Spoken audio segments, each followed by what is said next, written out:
Assalamu alaikum wa rahmatullahi wa barakatuhu. Brothers and sisters, we'll be starting shortly, inshallah. Just bear with us. We'll be starting soon. Just waiting for more people to join in, and we will. Assalamu alaikum wa rahmatullahi wa barakatuhu.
على جبين سعادتي وأفكاري تجري الظروف بأشواق وتداري.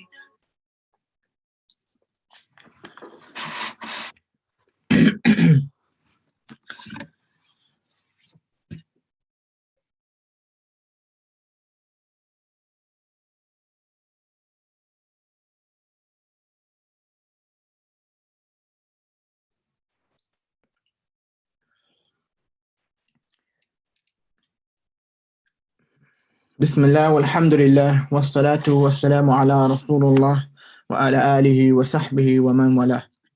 Assalamu alaikum wa rahmatullahi wa barakatuhu.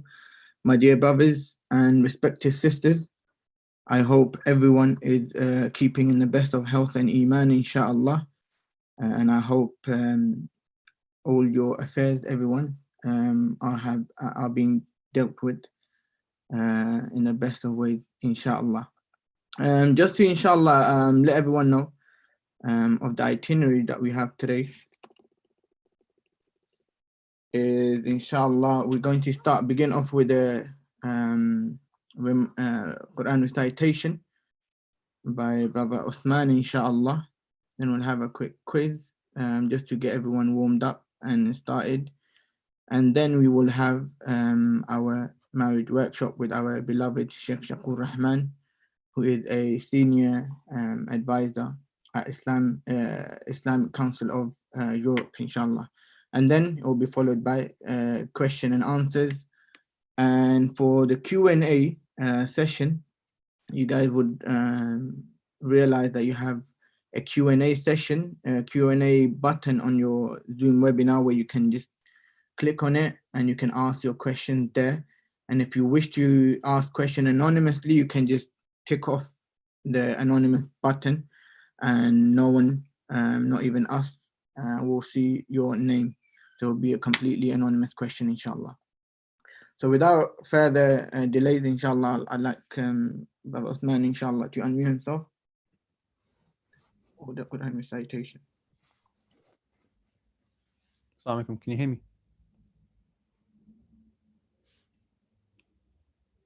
Yeah, we can hear you. Yes, inshallah.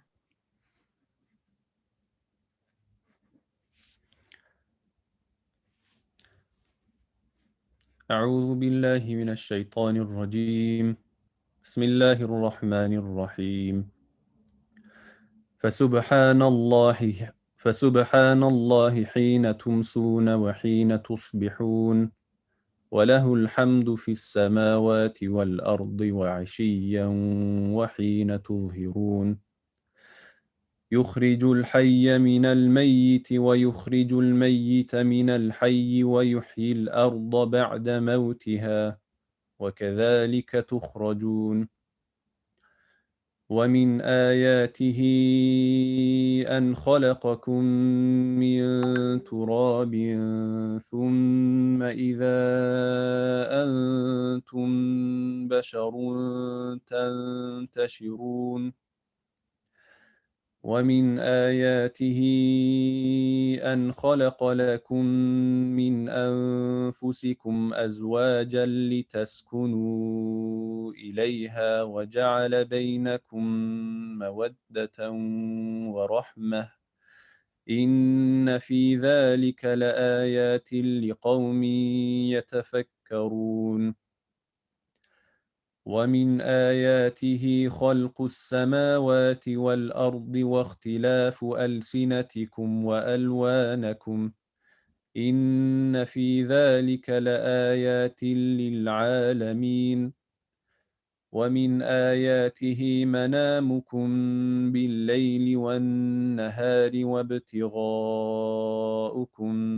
من فضله إن في ذلك لآيات لقوم يسمعون ومن آياته يريكم البرق خوفا وطمعا وينزل من السماء ماء فيحيي به الأرض بعد موتها إن في ذلك لآيات لقوم يعقلون ومن آياته أن تقوم السماء والأرض بأمره ثم إذا دعاوكم دعوة من الأرض إذا أنتم تخرجون وله من في السماوات والأرض كل له قانتون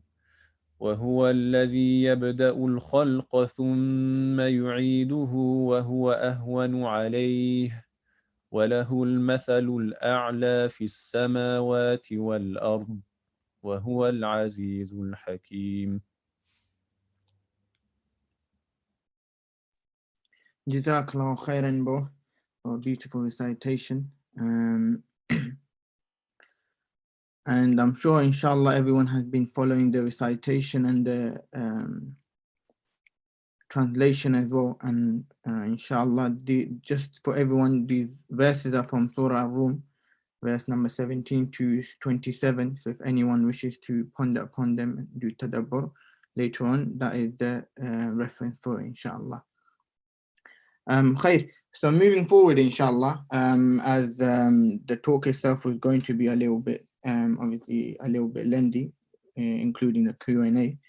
I won't take too long, and inshallah we'll move on to our quick quiz section, which shouldn't take too long. And what I would ask everyone is, inshallah, to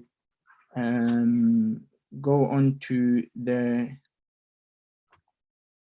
phone, inshallah,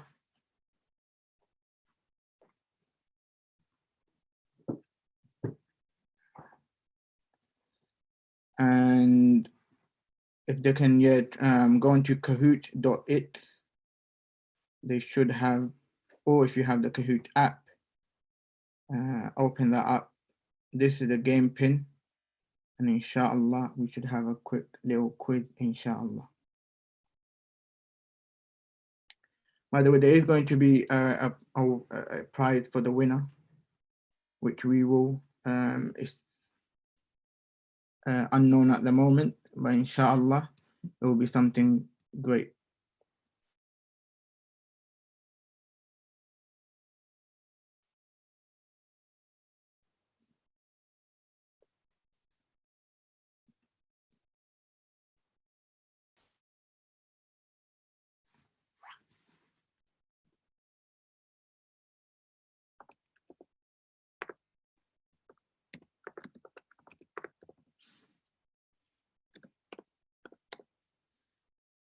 I will be starting the quiz in 2 minutes, so inshallah anyone that would like to join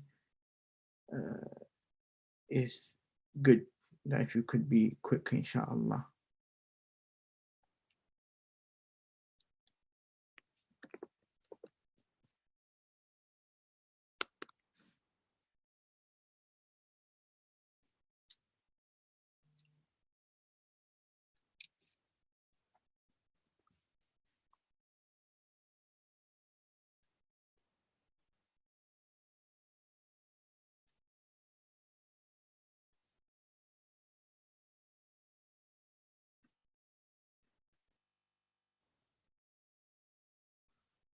MashaAllah, tabarakallah. People just keep coming.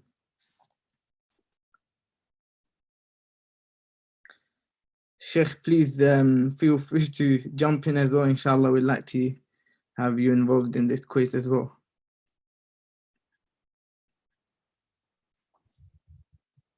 Assalamu alaikum wa rahmatullah.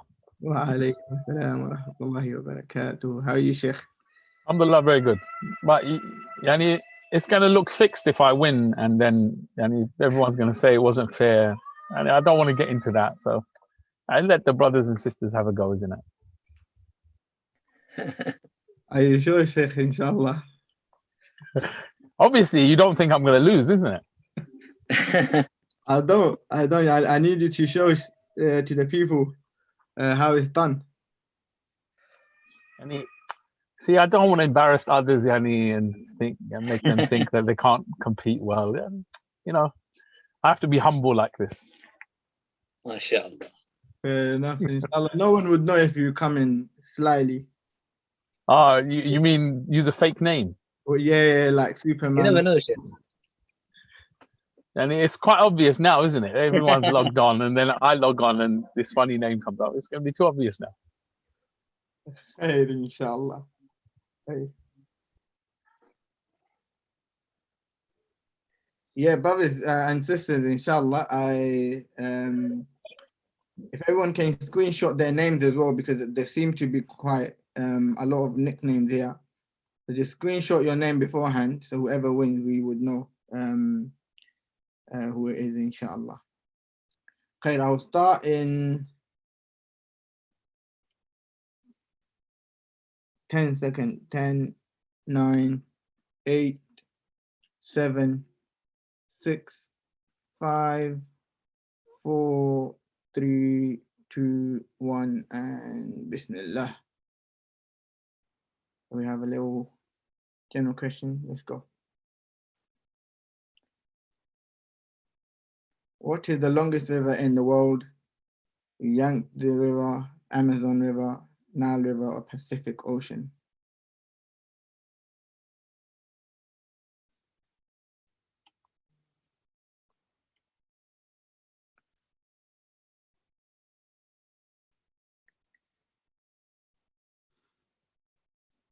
MashaAllah, quite a lot of you have gotten the right answer.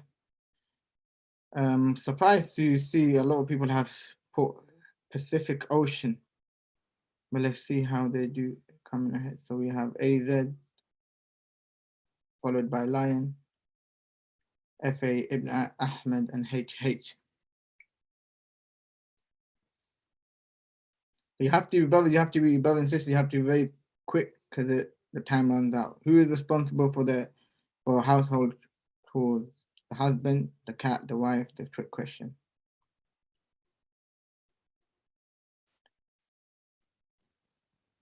SubhanAllah, that's a controversial one. Wallah. Sheikh, what do you say in this?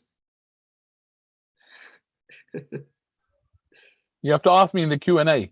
I can't give away answers like that. Good point, good point. Khair, moving on, the trick question, absolutely. For those that have put the husband and wife, for those that have put the husband, they're definitely probably sisters. And those that have put the wife, I'm assuming they're brothers.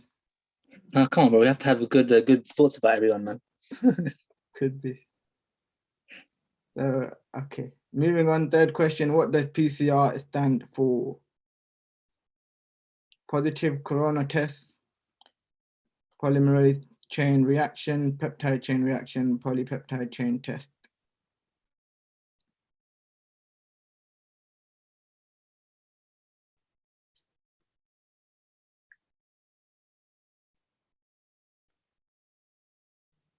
Positive corona virus test. I'm not gonna lie, had I not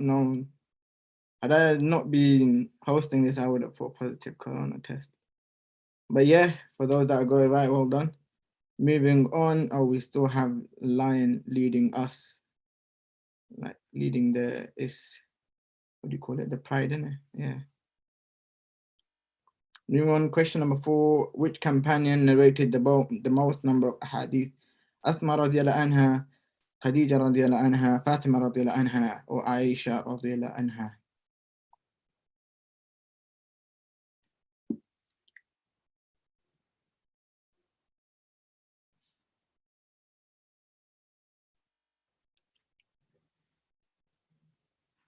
MashaAllah, tabarakallah. That is absolutely correct. Aisha radiallahu anha narrated the most number of ahadith. Moving on to, so we still have Lion. I really want to know who this is.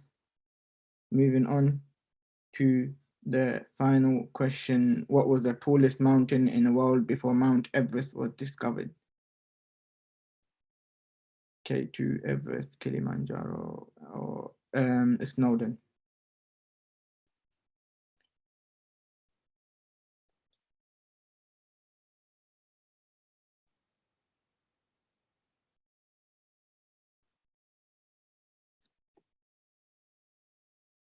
A lot of you guys got, you know.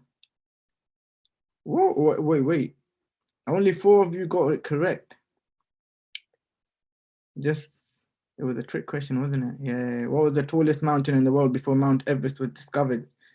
Guys, for those that got it wrong, which is pretty much most of you, Mount Everest was discovered. Before Mount Everest was discovered, it was still the tallest mountain in the world because it was still there. So yeah, that was the answer for it. Let's see who our winners are in the podium. We have at number 3rd, FA, no clue who that is. Then we have Ibn Ahmed, again, no clue who that is. And then obviously we have the Lion, inshallah. Okay, whoever that is, the Lion, please contact us on either the brothers group chat. I'm guessing it's the brother. So either on the brothers group chat or email us at kingstonisoc@gmail.com to claim your prize. Khair. We move on quickly to our most important part of the event today. Someone just mentioned Mount Everest wasn't called Mount Everest though. Even although it wasn't, it was still there. It was still a Mount Everest, what we call it now. So khair, Jazakallah khair for letting us all know and pointing that out. So inshallah we'll move on, and without any further ado, inshallah, I will pass it over to Sheikh U to take us.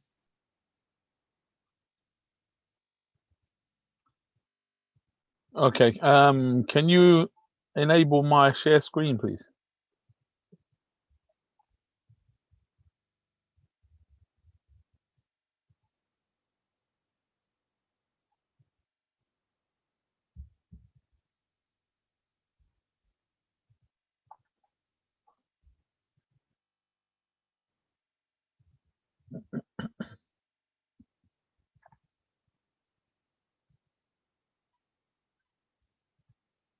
Okay.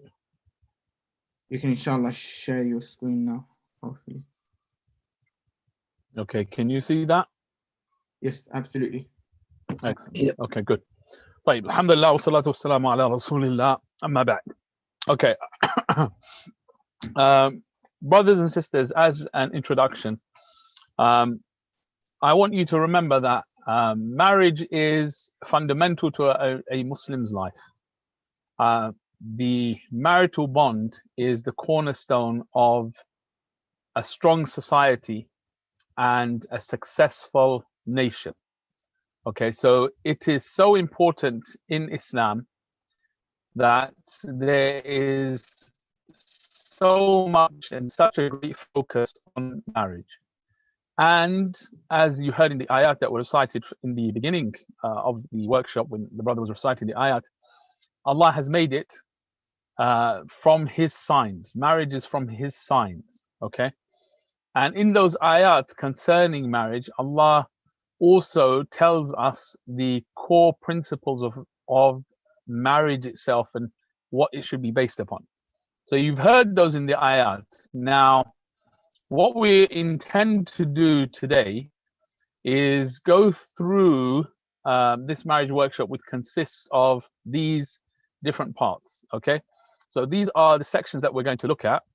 Okay, and yani, when we're in a gathering together, normally I spend a bit more time on the first few bits. I think today, because we're pushed for time a little bit, I want to focus more so on your questions. So I may go over some of these introductory or some of the introductory issues a bit quicker than normal. Yeah, because most of the focus, especially for most of you who are probably not married and looking to get married in the near future, inshallah ta'ala, these are the sections that are probably most important for you. So that's where I think I'm going to put the focus today. But in the Q&A, obviously, you can ask whatever you want to ask. Now, a bit of background on myself. As part of the Islamic Council of Europe, we deal with all types of marital disputes and problems and discord, and try to help couples resolve those disputes and problems that they have so they can have a positive marriage. Now, when I'm delivering this course, and any course in fact, I'm not talking from my personal opinion, which is just an opinion of any human being. Rather, the information or the guidance that I provide and that we provide at the Islamic Council of Europe is a guidance that transcends human beings because it is divine. Okay, it is the Islamic guidance which is perfect in every single way. Okay, as Allah said, أَلَا يَعْلَمُ مَنْ خَلَقَ وَهُوَ اللَّطِيفُ الْخَبِيرُ. Does Allah not know who created everything that exists? And He is Al-Latif Al-Khabir. He is the subtle, the all-knowing and well-aware. Okay, so what I'm going to give you of guidance transcends the boundaries of man, woman, creation itself. It is divine. So I'm not speaking to you or discussing with you on the basis that I'm a man and giving you that advice, nor am I speaking merely on the basis of the experience that we have, okay, as any counselors and people who are involved in helping so many different married couples. It's the divine guidance first and foremost, coupled with my own experience in the cases that I've dealt with, along with the experience of all of the other mashayikh and counselors that we regularly sit with every week. There's about 7 to 10 or 11 of us who gather every week to discuss cases and come up with solutions and final solutions for those very difficult cases. So putting all of that together, I'm trying to give you that which will benefit you. And the reason why I'm trying to give you this information and this guidance is not for my benefit, but rather it's not even for your benefit. It's a much greater or much bigger thing than this. It is such that our ummah will benefit and that our ummah will return to the greatness that it once had. And that is a promise that will occur, and we hope to be part of that promise. Okay? But with that said, let's get into some of the detail, inshallah ta'ala. Right, so here, how to find your true love, okay? You have a bunch of 6 questions here. So we're going to go through these very quickly. I want you to think, and in the chat, use the chat for now. And even, brothers, can we ask certain people to unmute themselves and give answers? Yes, inshallah, no problem, Sheikh. Yeah. Anyone want to tell me what is love at first sight? Whoever wants to answer, inshallah, they would need to raise their hands so that we can allow them to talk. Okay. Yes, Mudassir Ahmed, inshallah. Is it when you see someone you fall in love? What does that mean? You fall in love. What does that mean, actually? You have a feeling in your heart when you see them, a special feeling. Okay, so let's just get this right. You're a brother, obviously. So, Yeah. okay, so you see a sister, you see a woman, and that feeling that you feel at that moment is love, is it? That's what I believe.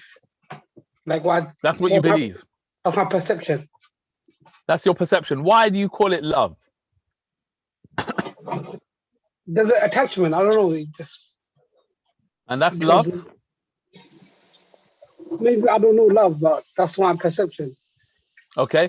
Any sisters want to either offer an insight into what they think this is, or even in the writing it in the chat? Assalamu alaikum. Walaikum salam. I just wanted to say, I think what he mentioned, seeing someone and then feeling that attraction, that's not love. That's more lust, I would say personally. That's not love. Because Okay, you're good. like, Right, so yeah, this is the main point. You're attracted to physical appearance. Good. So the sister mentioned a very good point here. It's just a physical appearance. It's just something superficial.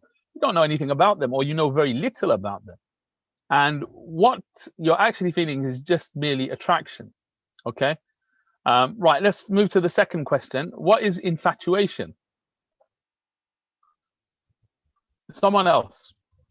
Infatuation.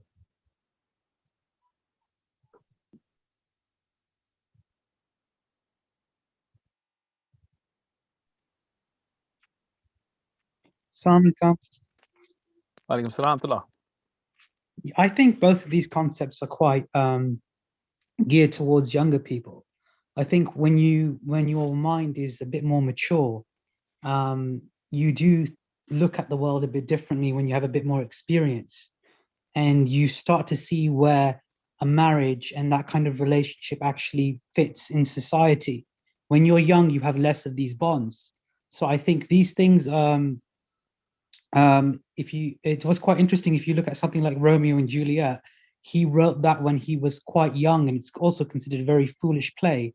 But when people look at his later stuff that he wrote, is that you find that actually, as you become more mature, just generally you see the world quite differently, and you can have a bit more of perspective. But I think young people fall into this a lot when they see things and they are only experiencing things for the first time, and they don't necessarily understand what the consequences of actions and what it means for them and their life and their children, etc. So I think they're both things that I think younger people can fall into, but aren't necessarily, you know, the most beneficial or the wisest approach to these things. Okay, agreed that this is normally young people fall into this, but it doesn't mean that when you get older, I'm not saying that I'm old, obviously. Yeah, I haven't agreed with that statement of yours. But yani, as for when you get older, it doesn't mean that you are then somehow becoming infatuated. Okay, it happens. It does happen. Okay, and this is a cause, for instance, unfortunately, in society in general, whether Muslim or non-Muslim, where any haram occurs due to infatuation, and that haram is not limited to the young, but it happens to people who are in their 40s, in their 50s even. Okay, so infatuation, you said a lot, but you didn't actually answer the question. What is infatuation? How does it happen?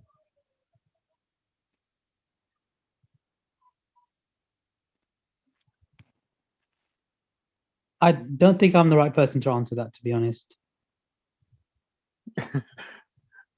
Okay, right, let's have someone else. Maybe a sister can answer it. Hello, Assalamu alaikum. What's infatuation? Wa alaikum salam. Tfaddal. I think Go it's ahead. when something becomes a sort of like the focal point of your day, your life, perhaps, when it's, you know, the center stone of what you think about, you know, what occupies your mind, perhaps even, you know, what you aspire towards in terms of your life goals. Something that takes over your life, I guess. Okay, so in the context that we are in, we're talking about marriage, and we're talking about that famous concept of boy meets girl, or boy sees girl, or girl sees boy, etc. These types of scenarios, okay? And now we're talking about being infatuated with someone, okay? So when we're talking about infatuation, I need to understand from you guys, what does it look like on the ground? Okay, and how does it happen? Okay, these are the two things. What does it look like, and how does it happen? Not sure what it looks like per se, because that might differ from person to person. But Yeah, just perhaps say what you want to say. Say what you think. Okay, when you're unable to see, you know, the person holistically in terms of, you know, what's good about them and what's bad about them, and you only really see what's good about them and how, you know, everything is ideal, how everything is almost perfect, and how everything is sort of tailored to you. But really, life isn't really like that. People come with their, you know, strengths and their weaknesses. When you're unable to sort of appreciate how complex the whole process can be, and you're just obsessed with, you know what, no, this is the person. This I like that word, obsessed. You've become obsessed with that person. Yeah. Okay. Right. So how does that happen? Can we move to a sister? Any sisters volunteering some answers? How does it happen? How does infatuation happen?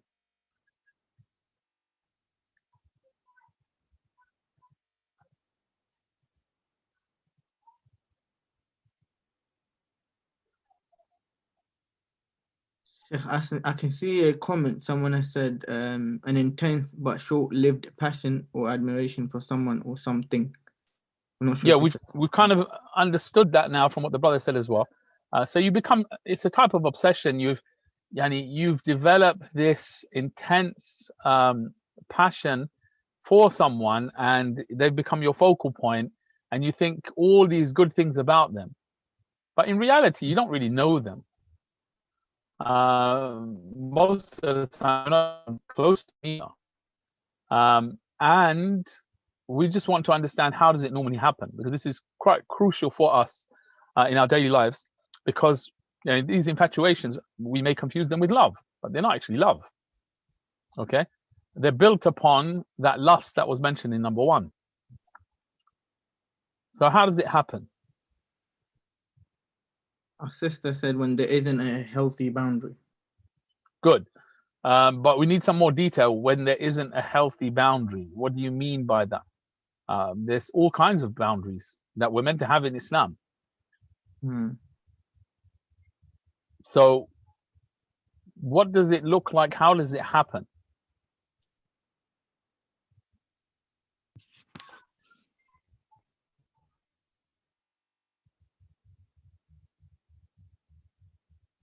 Okay, so here we've got one of the Marwan. He says it happens when you see someone's pictures or see them in person, but it's not once seeing them, it's seeing them often. Okay, infatuations normally happen when you have some kind of relationship with that person, where you see them often, you interact with them often. And for brothers, it's more about the seeing of them, and with sisters and women in general, it occurs when there is continual interaction with that person, and obviously positive interaction. Yeah. So that's how it happens, and then that infatuation can build. Okay, so these, as you can see, they're not real love. Okay, there's no real connection. You don't really know that person, and you only see one side of them, and it's built upon the lust and the desire which Allah has placed in every single man and woman. Now, the desire itself, is that a good thing or a bad thing?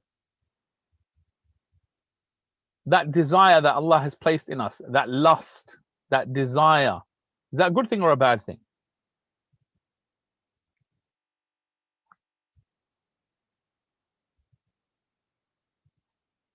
Anyone want to answer? Okay, Marwan says it's a good thing. Anyone say it's a bad thing?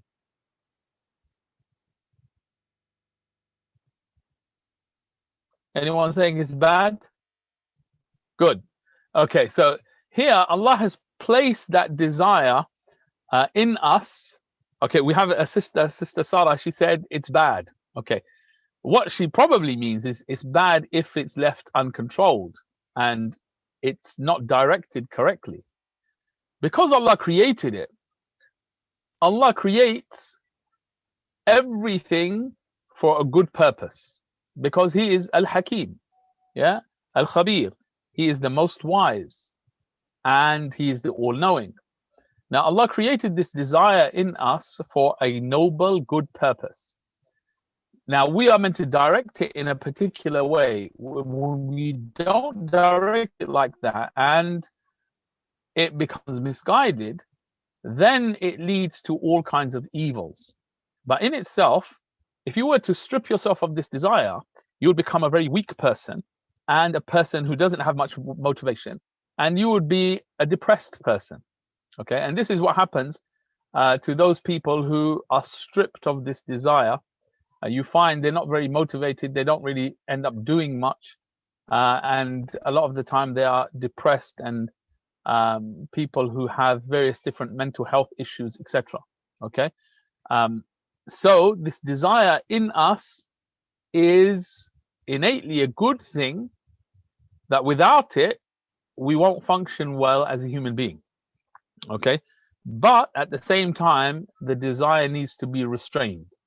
And this is why Allah, when He talks about the successful people in Surah Al-Mu'minun, right at the beginning of Surah Al-Mu'minun, in the opening verses of Surah Al-Mu'minun, Allah says, قَدْ أَفْلَحَ الْمُؤْمِنُونَ, that the believers are the successful ones.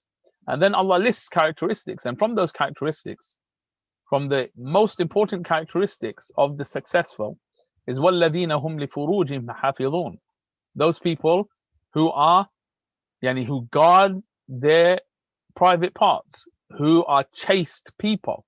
These are the successful ones. And you have research which proves that civilizations that guard their chastity are civilizations that last and produce great things, where civilizations that are not chaste and do not practice chastity, they are the ones who yani ruin themselves, okay, and they fall into chaos and then they disappear. Okay, right, so let's move on to what is true love. Okay, what is true love? Some of the questions that we're looking at now. What is true love? That's what we want to answer now. Okay, any volunteers?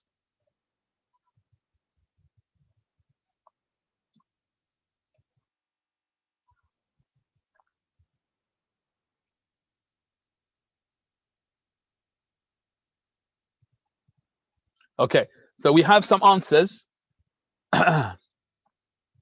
Love for the sake of Allah, okay, unconditional. Then we've got some other answers. Love that begins after marriage. Okay, right, so the foundation of this love, what is true love, yani pure true love, yani true love has that connotation of purity. It has the connotation of care, concern. It's not about yani material benefit. Sister Sarah, she mentioned a mother and her children, that unconditional love, which is a very good example of true love. Yeah, and you're never going to find that type of love in a relationship that is more indicative of this than the parent-child relationship, because the parent-child relationship is unlike any other. That's why Allah has made it such that we worship Allah first and foremost, and we love Allah more than everything else. Then under Him are our parents, because that is an unconditional love. And if you look at that relationship, there's no one in the world that you want to be better than you except your child. Okay, it doesn't exist for any other type of relationship. Yeah, it doesn't exist. So we talked about that love at first sight. We clearly said that's lust. It's just attraction. It's just superficial. Okay, it's not based upon actually knowing people. And the Islamic ruling on that is to lower your gaze, don't follow up thoughts with the next thought, and to manage those desires and lusts and direct them in the right way, and not in this way of following one look with a second look. Okay, that's why Allah tells the believing men and believing women, yeah, to lower their gaze. We talked about infatuation, the attachment, either seeing them often, which breeds that attachment, or interacting with them often in a positive way. And infatuation normally leads to, normally in our culture, which is the Western culture really, okay, with infatuation there is a high likelihood of falling into harm. Yeah? Then we talked about pure love, okay, so we summarized it by saying it doesn't involve worldly benefit, sincere care. You want good for that person, even if it means detriment to yourself. That's why I said Sister Sarah's example of the parents' love is probably the best example of this. Right, so we've talked about where that love exists as well, parent-child.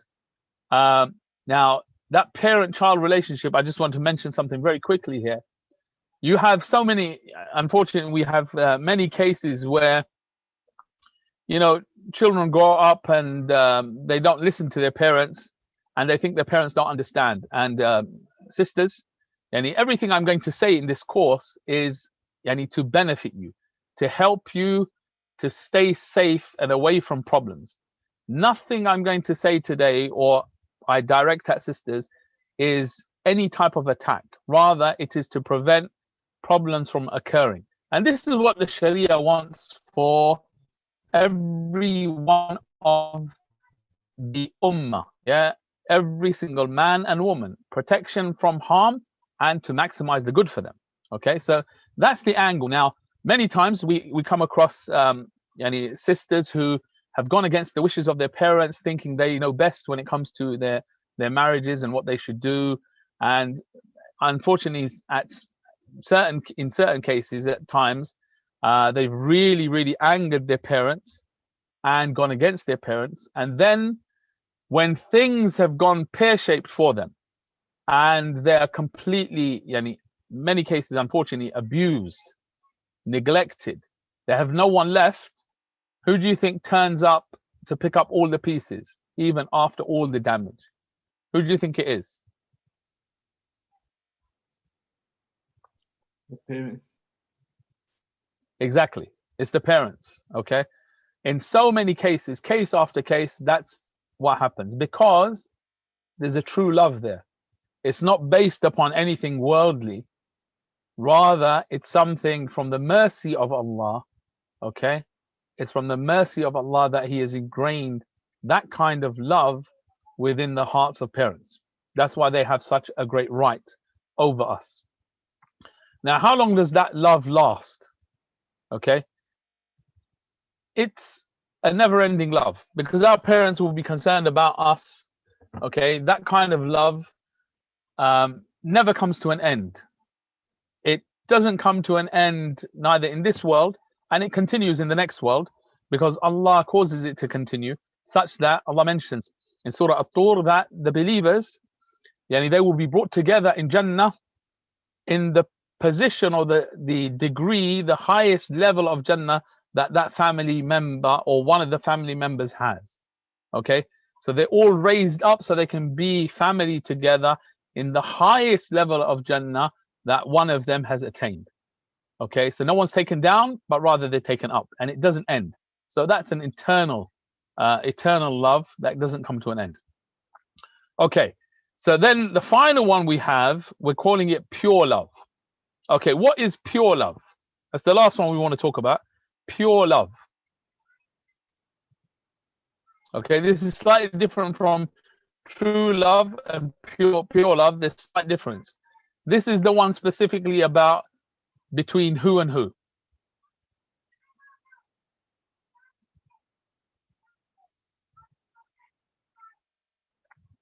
Okay, Sister Sarah again, she's saying love out of care and protection, but that's in that relationship between parent and child, and siblings between them themselves as well, and those family ties and relationships as well. This one is higher. This is the highest level. Okay, so Brother Mudassir, he says it is only for Allah. Okay, this is the one we're talking about here. What does it look like? What is it? If you were to define it, what is it? Right, it's free from expectations. Free from expectations. And what does that mean? Remember, it's between a slave and your Lord. Okay? Ikhlas. Right. So it is complete devotion to Allah. Complete devotion to Allah, which is basically complete submission to Allah with the pinnacle of hope, love, and fear. Okay? With complete submission to Allah. That is only deserving for Allah. Okay? That is pure love. Okay, so these are some of the concepts that we need to understand. We'll skip that one. Right, this slide here, right, how to view marriage. Okay, right, what's the Bollywood picture, or Hollywood and Bollywood? What's the picture of love when it comes to Hollywood and Bollywood? Anyone want to give us the answer, speaking and give us the answer?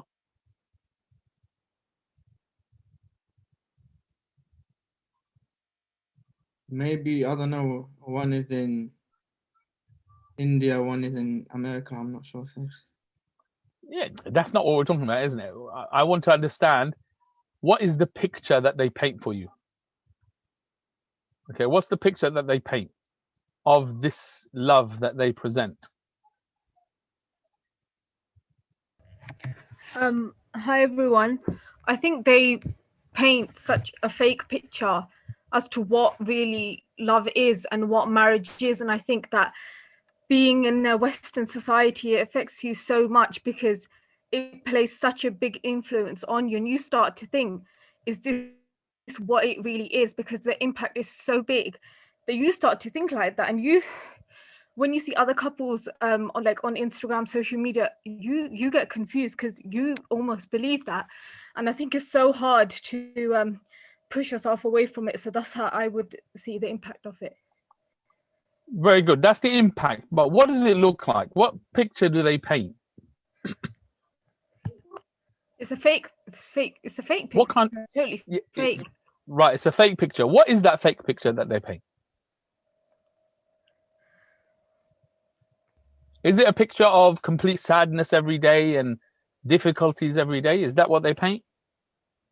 Nah. It just shows that love is always happy and love is perfect. That's how they show it. Okay, very good. Okay, they paint this fake picture of a fairy tale. Okay, you know, your husband or your wife is going to make you happy and feel like you're walking on the clouds, and that's how it's going to be, and it's going to be so romantic all the time, and you know, everyone looks so perfect and has no blemishes. That's what they paint for you. Okay, if you think about the Bollywood style, it's you're holding hands and singing songs together all the time. Yeah, so that's not life. And these Instagram ones as well, it's the same thing. The picture that they paint is, oh, they're so compatible with each other and they're so right for each other and everything's so perfect. That's not real. That's fake. Okay, but when you're bombarded with a lie continuously, you may start to believe it, and that's a huge problem. Okay, right. So what's the reality? What's the reality of marriage? We've all seen marriages. We've all seen our parents. We've all seen others in marriage. What's the reality that we've seen or heard about? Anyone want to share? That everything's not rainbows and lollipops. Why do you use your lollipops, Yahi? Why? Rainbows I can understand, but rainbows is a bit difficult now because that has other connotations to it now. Okay, so and it's not always sunshine. Okay, it's not always roses, but lollipops. I'm not sure about lollipops. Why did you use lollipops? No, it was just a thing. It just came to my mind and I just said it. Maybe you meant because sweet and it's something that you're attracted to, etc. So alhamdulillah. Right, so it's not always like that. There are moments, and they can be long moments and recurring moments, which does happen in all good marriages. You know, the overwhelming side of it is going to be there's that love between the couple that drives them forward, and that's the positivity that they keep that overrides everything else. Okay, someone else mentioned, Sister Sarah mentioned it's hard. It takes a lot of compromise and sacrifice is another mention of it. Very good. These are very good points. You know, the reality of marriage is it's hard work. Like everything good in this world, yeah, it's hard work. And it's meant to be. Because at the end of the day, this life is not paradise. If you're looking for perfection in this life, then you've set yourself up for failure, because perfection in this life doesn't exist. Perfection and continual bliss only exists in the hereafter. Okay, what did Allah say about this world? Okay, what did He say? الذي خلق الموت والحياة ليبلوكم أيكم أحسن عملا. The reason Allah created death and life was to test which one of us is going to be best in action. And this is part and parcel of marriage. When He said, Subhana, وَجَعَلْنَا بَعْضَكُمْ لِبَعْضٍ فِتْنَةً أَتَصْبِرُونَ وَكَانَ رَبُّكَ بَصِيرًا in Surah Furqan. Allah says, we made some of you as a test for others to see whether you're going to show patience, whether you're going to be patient. And your Lord is ever watchful. He sees everything that's going on. Okay, so yes, there is delight in marriage. Yes, there is bliss in marriage, but there's hard work. And it's meant to be like that because this is dunya. Right. So now, really key issues. What's the purpose of marriage? What is marriage, or what should marriage be about? Okay, this is a key question for all of you. I want you to take 30 seconds to think and then start to write. Or yani, put your hand up so we can hear some of you. What should marriage be about? What is marriage about?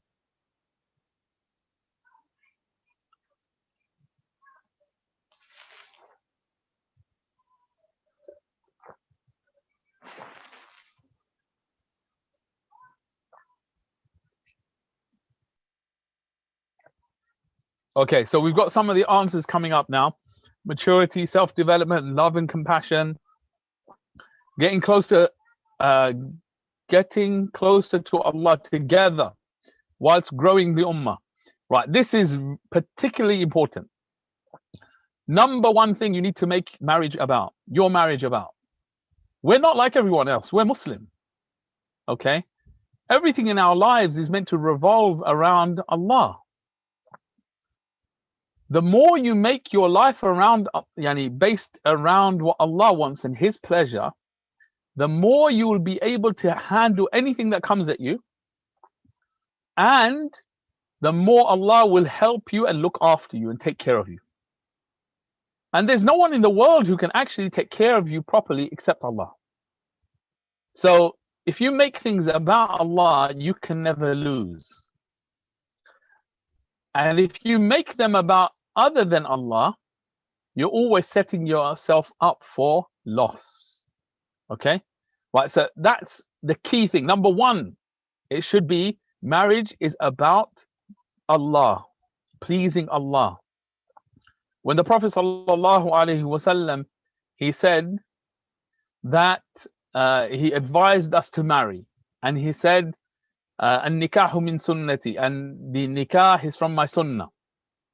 فَمَنْ رَغِبَ عَنْ سُنَّتِي فَلَيْسَ مِنِّي. And the one who doesn't marry and doesn't encourage himself to marry and move in that direction, then he's not from me. Okay? When he's saying that, it is part of your deen. Okay, right, there's the hadith that someone mentioned here, half of your deen. We're going to come back to that in a moment. Okay, and what that means, because it's misunderstood by many. So then you have, that's one key aspect of it. What are other key aspects of marriage? Okay, some have mentioned that getting close to one another and happiness between each other and companionship. Companionship is normally a description given by sisters more so than anyone else, but applies to both. But really, we're talking about happiness, because we as creatures, as human beings, we are in need of being together. We're not beings that want to live alone. Okay, that's a strange thing for human beings. Right, so we want companionship, but this actually, that happiness that comes from that is the fourth thing. Number one is making it about Allah. That's the objective. Right, you've got another thing here that someone mentions, raising pious children. Okay, this is what the scholars mention as being the number two. Okay, so this, increasing your good deeds through righteous children and aiding the ummah, as the Prophet sallallahu alaihi wasallam, he advised us, marry those who can bear children. فَإِنِّي مُكَاثِرٌ بِكُمْ الْأُمَمِ. I want to boast about your numbers yawm al-qiyamah. Okay, so again, being about Allah, bringing about the next generation who are going to establish the worship of Allah. Okay, it's all about Allah, and that increases your good deeds. And sisters, just imagine, you have been endowed with something and you have a power to gain deeds that no one else can, because every righteous child is going to be righteous because of their mothers, more so than anyone else in the world. And every good deed you teach the child and your children, you're going to get the reward for it. And their children's children, you're going to get the reward for it, and so forth. And the mothers are the ones who are the first teachers of the children. Okay, so there's a special place which is looked down upon right now in society, in Western society, being a mother. Yet Allah views it as such a great thing, that nurturing, that giving life, and nurturing that life and teaching righteousness. That is the job of the prophets. And the women have a huge share in that role of bringing up the next generation as being righteous individuals. طيب. So we have number 1, Allah. Number 2, children. Number 4 was happiness in companionship. So what's the remainder? What's that third one that's missing? And it's linked to children. So what's the one that's missing so far? Any ideas? And it's linked to the hadith when the Prophet ﷺ said that marriage is half of your deen. This is the meaning of it.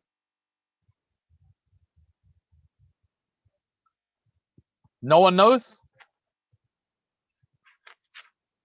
Maybe we should offer a prize for anyone who gets it in the next 10 seconds. MashaAllah. The first person to write it prevents sin, which is the meaning of chastity. Okay? This is a central part of marriage, chastity. Okay? When the Prophet ﷺ, he said that marriage is half of your deen, the majority of sins are committed, as the Prophet ﷺ mentioned, from that which is between your two lips, the tongue, and the Prophet ﷺ, he also mentioned between the legs, which is the private parts. So if you have a halal avenue for one of the desires, you have then minimized the potential to commit sin. This is the meaning of the hadith. Okay? To have the halal to actually fulfill those desires that every single one of us has and needs fulfilled, gives you that potential to minimize that damage you could do to yourself from falling into the haram. And that's what's needed. Okay? So those are the 4. Let me recap them. Number 1 was making about Allah. Number 2 was raising righteous children. Number 3 was chastity. And number 4 was happiness. Okay? Right. So then that clearly sets up your expectations. What should you then expect? What should you expect from marriage? Any answers? What should you expect from marriage then?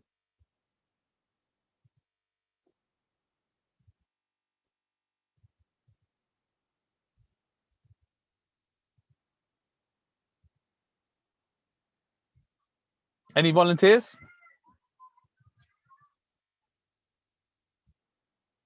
Normally at this point, if we were in a setting, I could just pick on people. It'd be much more fun.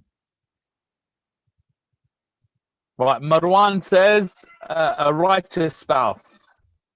Okay, so you're looking to maintain, choose someone who's righteous and increase in righteousness. We have another answer. Right, there has to be a lot of sacrifice, which is part of our deen. Responsibility and sacrifice is part of our deen. So marriage is another avenue of taking responsibility, fulfilling responsibility, and making sacrifice for the sake of Allah. Okay, right. Should we expect perfection? Clearly not. Should we expect that we are going to be perfect? No. Should we expect continual bliss? No. We should expect the ups and downs. And if we make our objectives the 4 that we mentioned, then we'll be more willing to put up with certain things for the greater benefit. And we'll look at the big picture rather than small nitty-gritty issues, which in the big scheme of things are actually very small. Okay? When we're able to look at the big picture, okay, not about the rights and responsibilities, but the big picture, that, you know what, it's about Allah. This is my opportunity to please Allah. It's about the 2 characteristics that Allah mentions about marriage in the ayah that was revealed the ayah that was recited, وَمِنْ آيَاتِهِ أَنْ خَلَقَ لَكُم مِّنْ أَنفُسِكُمْ أَزْوَاجًا لِتَسْكُنُوا إِلَيْهَا وَجَعَلَ بَيْنَكُم مَّوَدَّةً وَرَحْمَةً. Okay, that Allah placed between the married couple mawadda, showing love, and rahmah, which is compassion, care, being kind to one another, mercy to one another. We start looking at that being the core elements of marriage. When looking at the bigger picture of marriage, Allah, righteous children, chastity, and happiness. When we look at the big picture, these nitty gritty little issues, we overlook them and we're able to sacrifice. طيب, let's move on. When to get married? Okay, when should you get married? Is there a particular age? Do you have to have a certain amount of money? Are there certain skills that you should have got beforehand? Certain amount of life experience, character, or is there something else that you should be focusing on? What do you guys think? I need someone to share thoughts with us.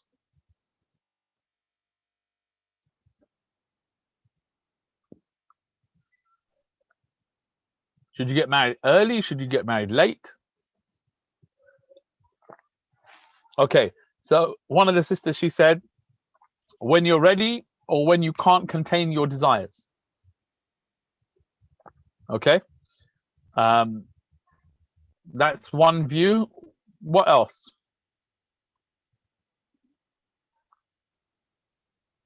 And Yani, the sister, what do you mean by when you're ready?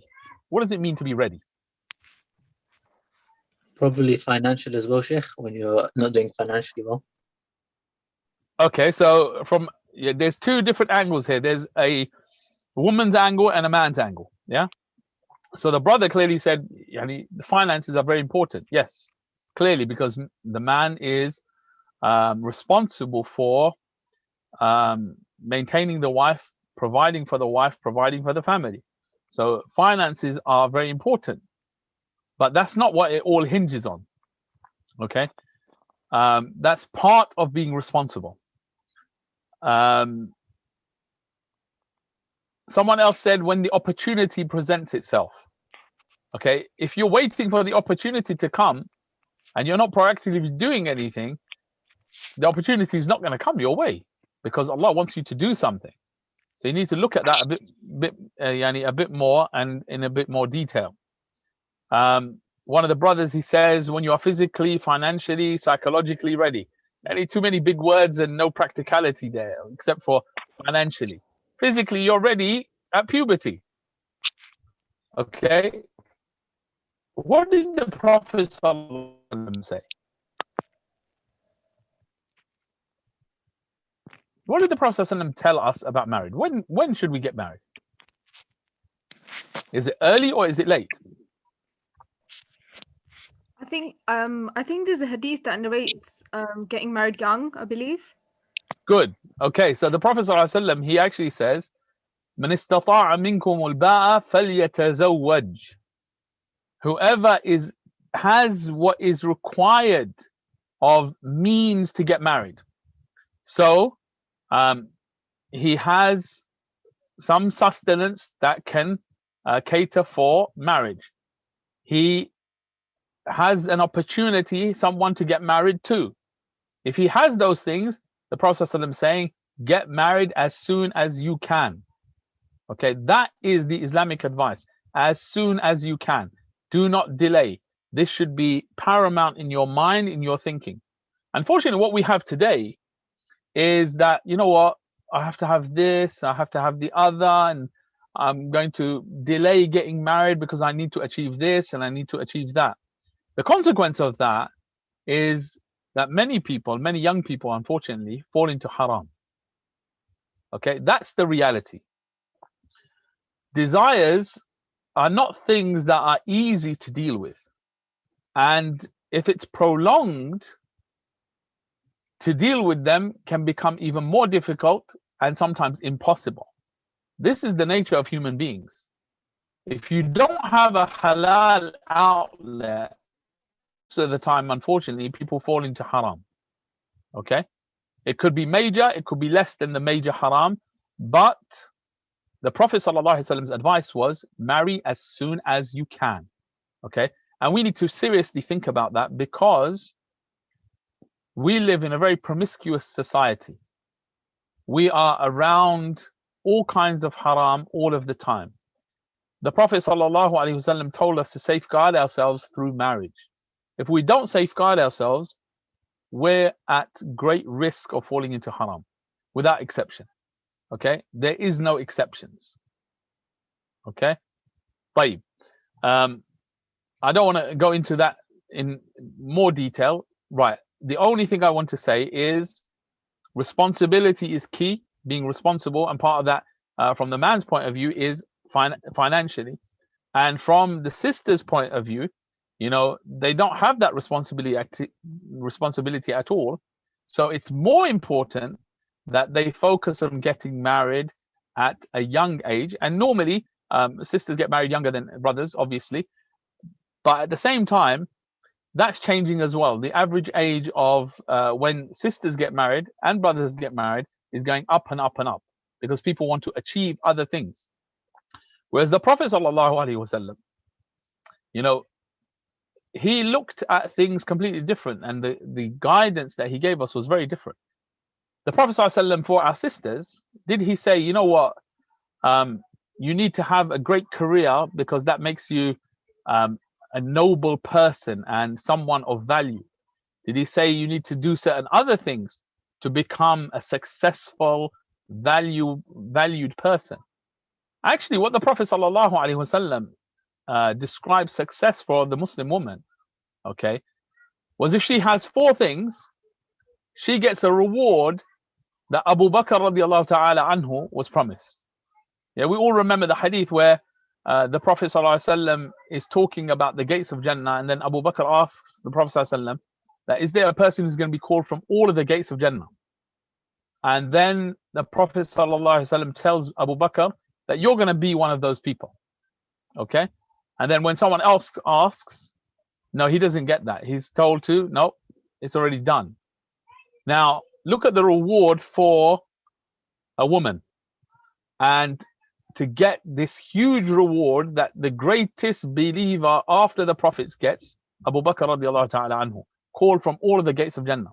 The Prophet sallallahu alaihi wasallam, he said, إِذَا صَلَّتْ خَمْسَهَا, if the Muslim woman, she prays her 5 daily prayers, وَصَامَتْ شَهْرَهَا, and she fasts her month of Ramadan, the obligatory fast that she has to fast, وَأَطَاعَتْ زَوْجَهَا, and she makes her husband happy, and the final thing, وَحَفِظَتْ فَرْجَهَا, and she is chaste. With these 4 things, it will be said to her, enter into Jannah from whichever gate of Jannah, the 8 gates of Jannah that you please. The same thing in that hadith that Abu Bakr is given, and he's given it because he's at the forefront of every deed. But these 4 main deeds are given as success, and the greatest, yani gives the greatest value to the Muslim woman that she can possibly attain. Nothing else. Okay, this is the quickest and easiest path to Jannah that is prescribed for the Muslim woman by the Prophet sallallahu alaihi wasallam. طيب. That said, let's move on. How to get married, the practicalities of it, the practicalities of how to get married. You have all of the different trends. Yeah, you have the Western trend. Okay, what's the Western trend of getting married? How do you go about getting married?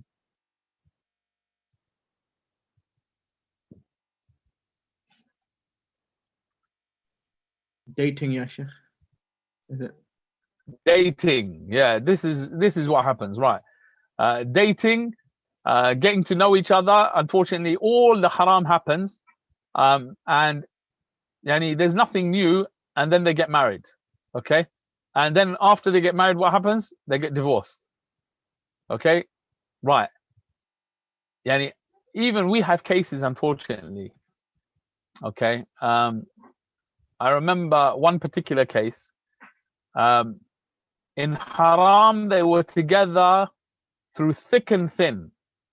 Even he was in prison and they were separated for at least a year, maybe longer. 11 years in haram, and they were strong in their relationship. Then they got married. They had a nikah. You know what happened in 4 months? They gave up on each other. Shaitan came along and destroyed them. In the haram, they were so firm. Yeah, in the halal, that's it. They didn't last at all. And they couldn't bear each other. After 4 months, it was finished. Okay? Right. The Western culture, the Hollywood culture, what's the consequences of marriage in that style, in that way? What are the consequences? Mustafa says trial and error. Okay, but what are the consequences? Sisters, what are the consequences? Destruction. It's very self-centered. Okay, good. Being used. Okay, being used. Is there any dignity in it? Is there any purity in it? Is there any honor in it? None whatsoever. Okay, this is greater for the Muslim than anything else. Honor, dignity. Yeah, one example that comes to mind, one of my friends, just imagine this situation, yeah? And for any woman, this is the greatest embarrassment and dishonor that can happen. Okay, my friend who was a caretaker, who used to work for the council looking after a block of flats, he's called because there's some noise, he has to come and check it out. So he comes and he finds a young boy and a young girl in one of the areas that was secluded in that area of the block of flats. And then, and you remember he's got a huge beard and he's got this torch, and he discovers these two committing haram at that point. The man at that point, the boy, he just walked away from his girlfriend at that point, who is not dressed properly, and abandons her and starts to walk.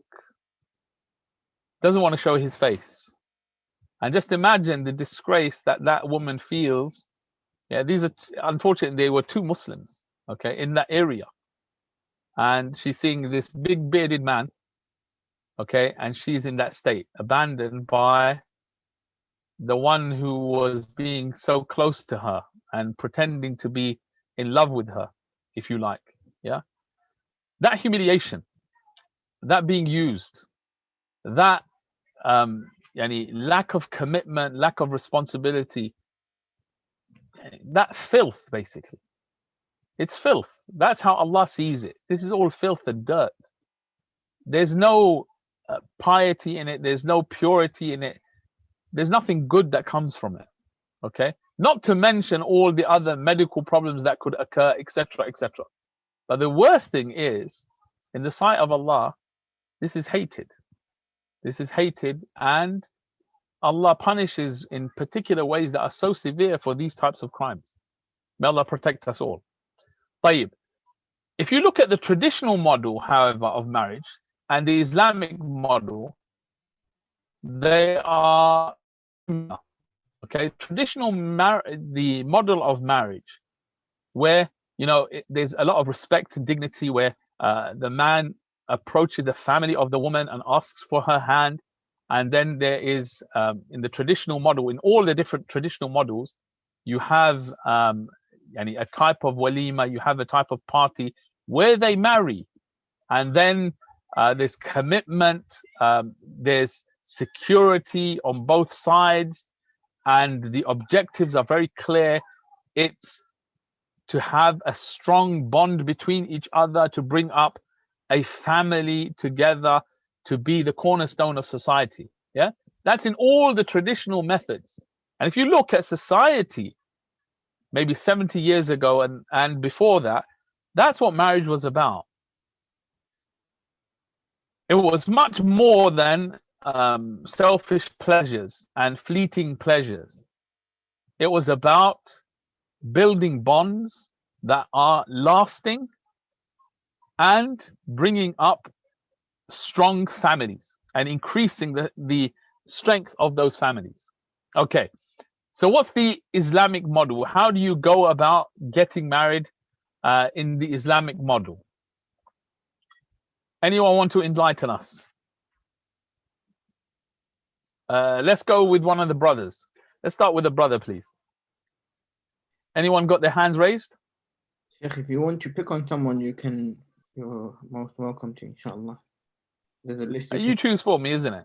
You choose for me. Choose a brother from the people present, from the attendees. Sheikh, I'm going on campus tomorrow. I don't want to get beaten up. Love for your brother what you love for yourself, Yahi. Akhi khairi, inshallah. Maybe Hisham Ilyas, I can see. Tafadhal, brother. He must be a good friend of yours. Yeah, alhamdulillah. Tayyib. Okay, Hisham, you with us?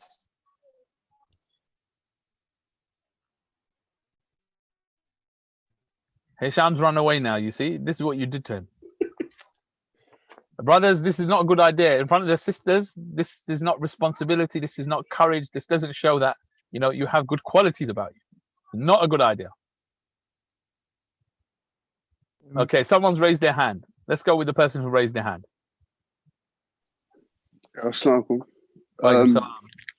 I feel like the Islamic way, you should always like put like Allah first. Like, let's say you're like interested in someone, yeah. You should obviously like make dua and like maybe like pray istikhara about it, and then I think like go forward about, you know, whatever you like need to do, like to like, you know, maybe like talk to the parents or something. But the main thing is like always put Allah first. Then, yeah. Excellent. Okay, this is the key, right? You're interested in someone, you think they'd be a good husband or wife for you. You approach as a man. You approach through their parents.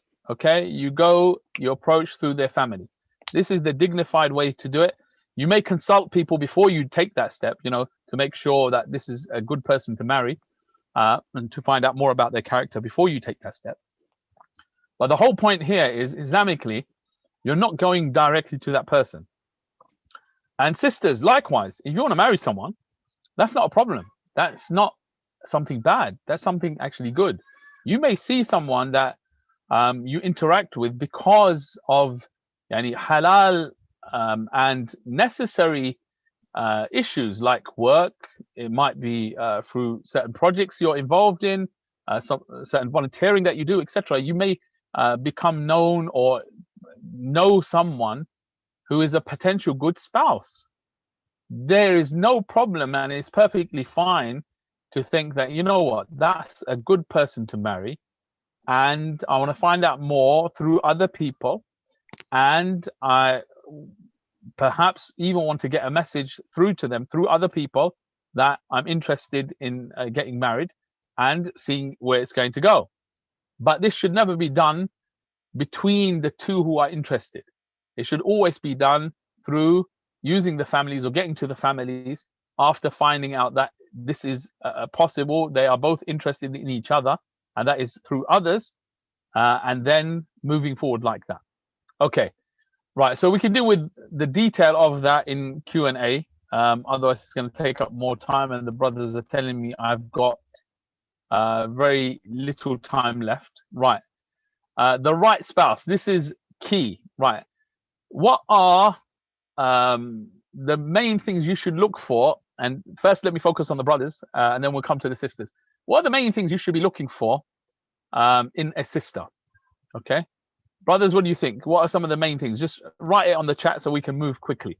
Okay, let's see what the brothers come out with, and the sisters can judge if they think this is very good or it's a poor response from the brothers. Yallah, quickly in the chat if you type some things. Right, good character and conduct about themselves. This is a given generic, whether it's a wife you're looking for or a husband you're looking for, whichever party is. Right, so good character and conduct. And subhanAllah, this is the summary of what the Prophet ﷺ said, where he said, إِذَا جَاءَكُم مَّن تَرْضَوْنَ دِينَهُ وَخُلُقَهُ فَزَوِّجُوهُ. Okay, someone who's good in their deen and someone who's good in their character. That's all that you need. But what are the details of that? Okay. Right, someone who's good in raising children. Okay, connection of children, very good there. Wise, wisdom. After deen, wisdom. Anything else, brothers? There's only a couple of things. Connection with Allah. Yep, very important. Anything else? Trust. Okay, brothers, why have you not mentioned beauty? None of you. See, they were all thinking it, but they didn't want to write it because they're going to get comments about them if they write beauty. Is beauty not important? Right.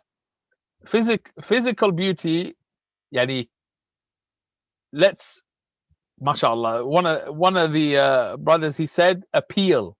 Okay, attraction. There has to be attraction. And this is going to come from both sides. You're not going to marry someone who you're not attracted to. Okay, this is key. So if there's no attraction, then there's no marriage. Okay, but at the same time, you're not looking for any perfection in beauty.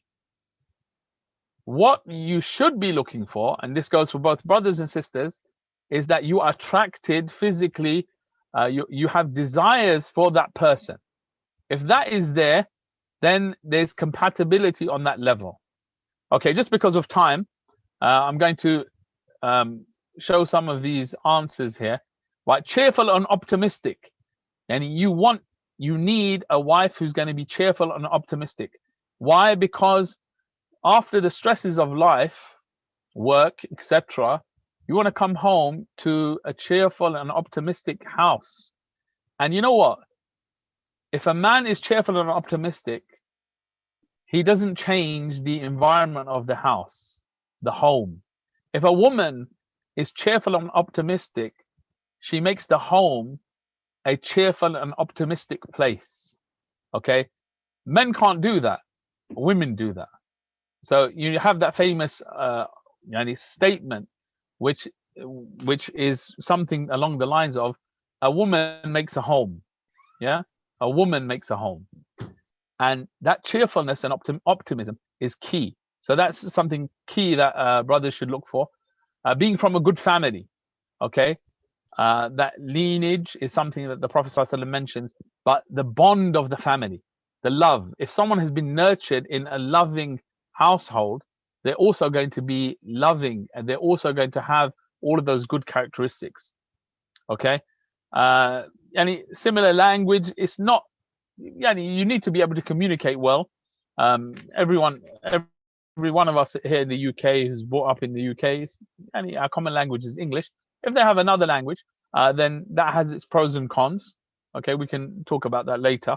Okay, chastity and virginity are something that the Sharia and the Prophet ﷺ advised and emphasized, and that is something that brothers will be looking towards, and that's going to bring up other questions, so I won't say anything, but this is something that the Prophet ﷺ, he mentioned, and to the point where when he advised this, chastity is clear, but someone who's never been with someone else, the Prophet ﷺ advised that specifically, and there were many reasons for that, that the Prophet ﷺ mentioned. So a quality that the Sharia really focuses on from both sides. Okay, loving nature.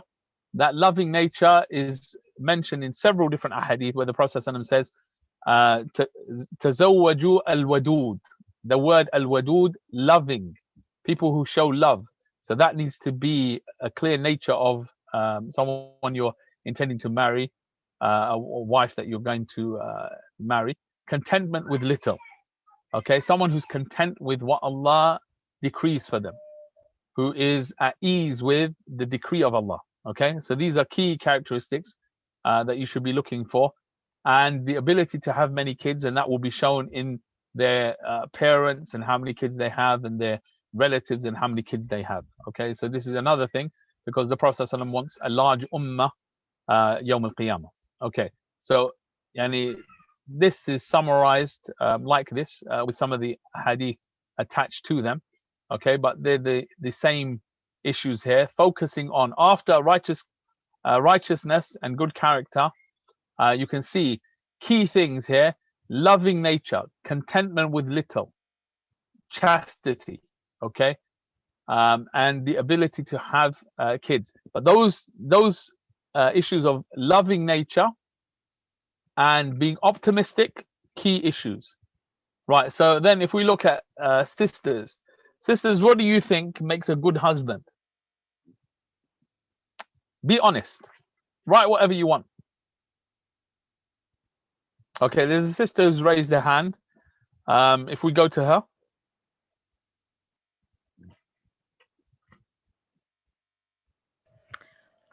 For me personally, this is something that I think about a lot, and in my opinion, this might be different for other sisters, but for me, it's the husband knowing that his wife is not a slave, and that this responsibility and the domestic duties need to be shared, and he can't just sit back and relax and think his wife needs to do everything for him.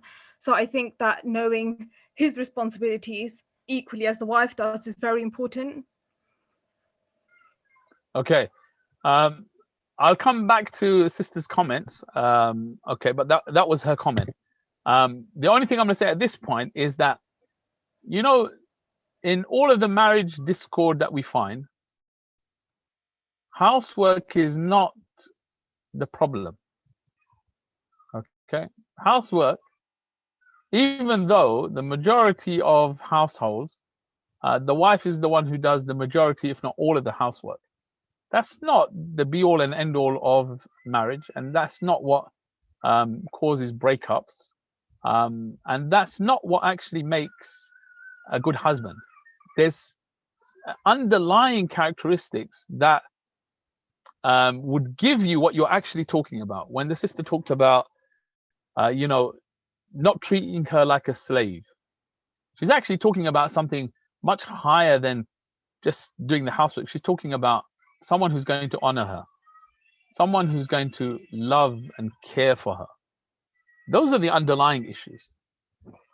Someone who cares for you, someone who's going to honor you and respect you, is not going to put you through hardship that, you know, that is unacceptable, that it means that they just sit back and do nothing and you have to do everything. It's not going to happen. Okay, if there is that care and that respect and dignity, it's not going to happen. These are the underlying issues that are key. Okay, let me turn to the chat, because a lot of the sisters have written things and I haven't read them yet. Okay, so from the other things sisters have written: caring, understanding, attractive, healthy, takes care of themselves, takes care of the female family members. Right, care. Okay, that is a key word that the sister mentions over and over again. Okay, I want to highlight that. Financially stable, responsible, deen and knowledge. Yep, okay, that comes in the first statement of having that religiosity that needs to be there. Okay, someone who's caring and comforting, there for you in time of difficulty, caring, understanding, patient, distinguish the difference between the rights of the parents and his wife, understand how to keep them separate and still maintain kinship. Okay, right, we'll comment on that later. Provide, kind, puts the deen first. Okay, caring, mature, which is all part and parcel of responsible. Someone who can control his anger. Okay, so controlling his anger, managing anger, going the other way, you had caring, kind, empathetic, which is similar to kind, respectful, someone who can communicate. Okay, so you've got a lot of good answers here. Hardworking, which is part of being responsible. Okay, so if we were to bring these together, and there's a key one there, gentle but firm, okay, which is part of being manly. Okay, if we were to summarize them, the underlying issues that bring about the things that a woman needs. Okay, remember, there are needs that you have which Allah knows better than you know yourselves. Okay, the key one of those that Allah mentions in the Quran, when Allah says الرجال قوامون على النساء بما فضل الله بعضهم على بعض, he mentions that men are the caretakers, the ones who look after, protect. They are the ones that when the woman is next to her husband, she feels safe, cared for, looked after, secure. Okay, everything that helps with that is what a woman actually wants and needs from her husband. And one of the main things is that characteristic of responsibility and being courageous, ready to take on the world for the betterment of his family. His parents, who have the greatest right upon him, sisters, listen carefully. Allah said that his parents have more right over him than you do. You will always be second place. And that means that you will be first with your kids. If you don't accept that, then the same will be done to you and you're going to hate it. Okay? This is not to belittle you. This is to say that, you know what? This is the place that Allah wants to put you because that is best for everybody. Although it may not be best for you as an individual, but it's best for your relationship with your husband and best for the whole of society. Okay? طيب, chastity, financial stability, okay, because he's being responsible. Then these are very key. Kind and generous. Kind and generous. Okay? All of these summarize everything else that has been said. Okay? Kind and generous means that he's always going to be good to you, whether it's a good time or a bad time. Responsible actually means that he's going to make sure he looks after you in every single way. And courageous means he's never going to step away, no matter how big the challenge is. He's always going to be there for you. Okay?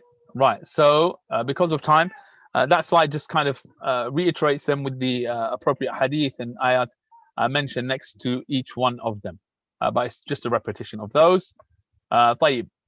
Managing problems getting married. Okay, this is a key slide. Basically, it doesn't have to cost too much. You shouldn't be looking for the perfect partner. Make marriage easy. When you think about where we're going to live, etc., there's consequences to that. If you are insisting to live on your own, you may be delaying when you're going to get married. So there's always pros and cons to everything and every decision that you make. Okay, it's not mandatory that a husband has to have a separate house when he gets married. Cultural differences have a role to play. Parents and how that works. This is to start you thinking off on your questions, right? So these are issues that you need to look at. Okay, and I'm going to just open the floor at this point to any questions, and we can look at the hurdles of marriage or any specifics that you have. Jazakumullah khairah. I hope that was beneficial, and it's open to you guys to ask whatever you want to ask. Jazakallah khairan, Sheikh.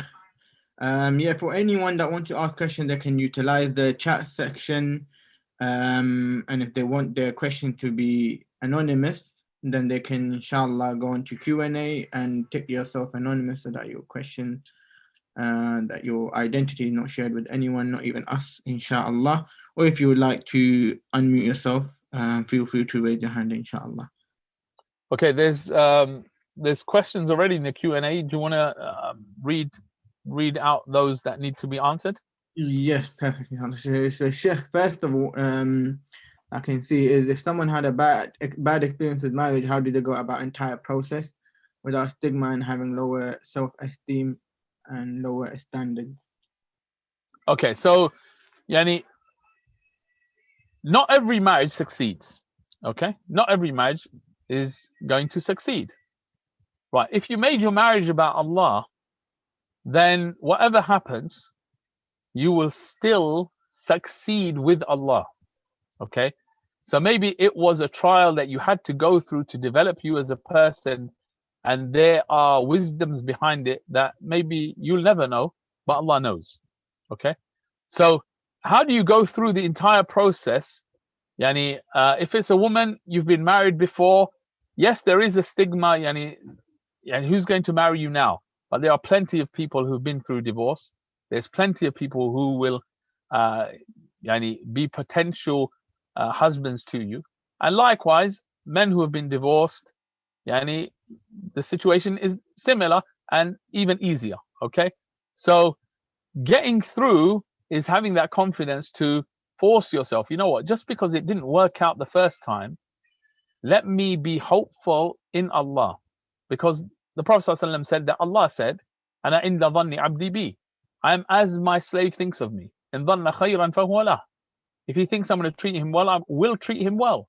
And if he thinks I'm going to treat him badly, then I will treat him badly. Okay? So be hopeful in Allah's mercy and push yourself and force yourself. And remember, just because it didn't work out the first time, that doesn't mean that you're not going to have a better marriage the second time, because you're more experienced and you have more understanding the second time. Yeah? طيب. Next. There's one question that says, can we talk about relationship with intention to get married? I'm guessing that maybe like talk about relationship with a potential spouse, if I'm not mistaken. Okay, right.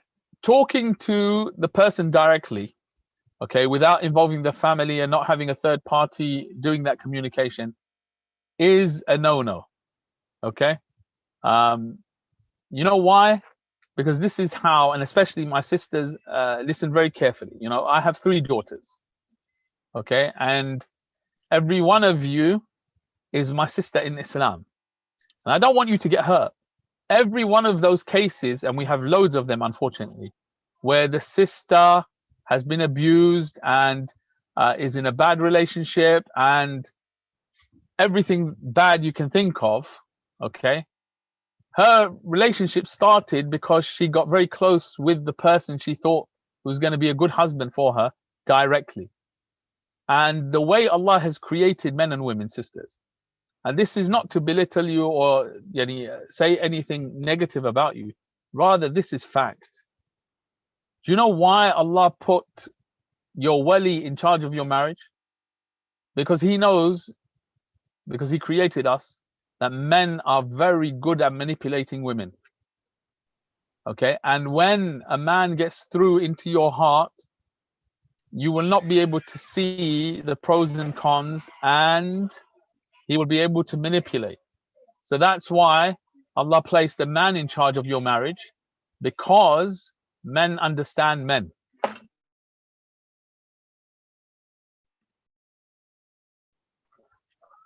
So that is why Allah has put the wali in place, because in those types of interactions, men end up manipulating women, and then haram seems to always occur. Okay, very rare that it doesn't. Very rare that it doesn't.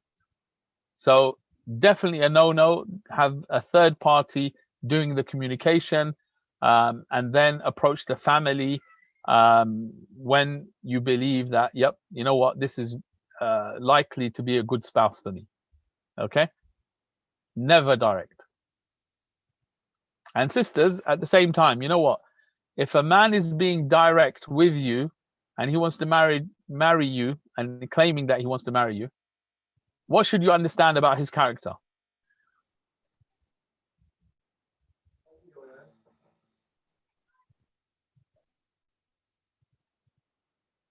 Sisters, do you know what that indicates about his character? Is it positive or negative?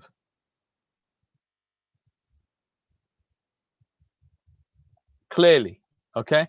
One of the sisters said negative. Lack of respect. That's not what you want for your life, okay? That's not what you want for your life. So if he can't maintain dignity and honor and respect from the beginning, very likely he won't respect those issues, those values later on. Okay, Taib, next question.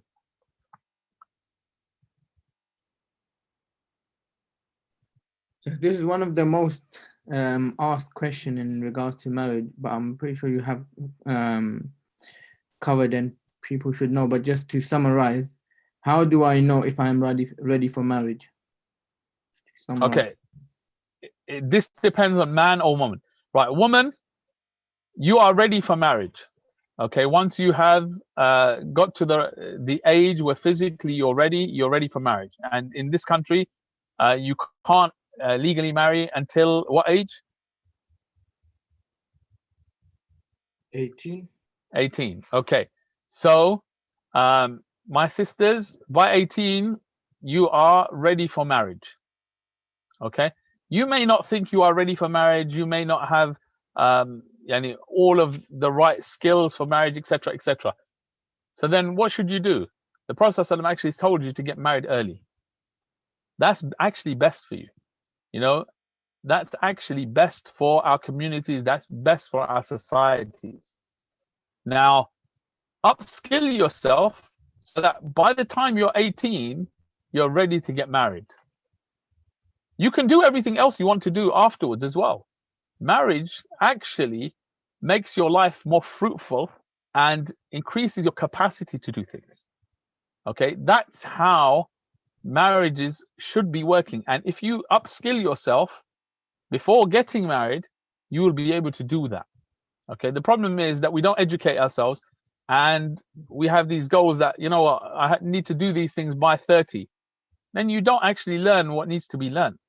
Whereas if you put the responsibility on yourself, you know what, I need to upskill in these issues and be ready for that by 18 because the Sharia wants me to marry at an early age, then you put that effort in. Okay. Now, brothers, you should marry as soon as you are able, which means take on responsibility. Prove yourselves as responsible people by working, by earning, by getting yourselves ready for marriage as soon as you possibly can. Okay? So you need to prove yourselves because men prove themselves. That's part of being responsible. They take on responsibility. If you can't do that, then whether you think you're ready for marriage or not, no one is going to give their daughter to you. Tayyib. Okay, next question.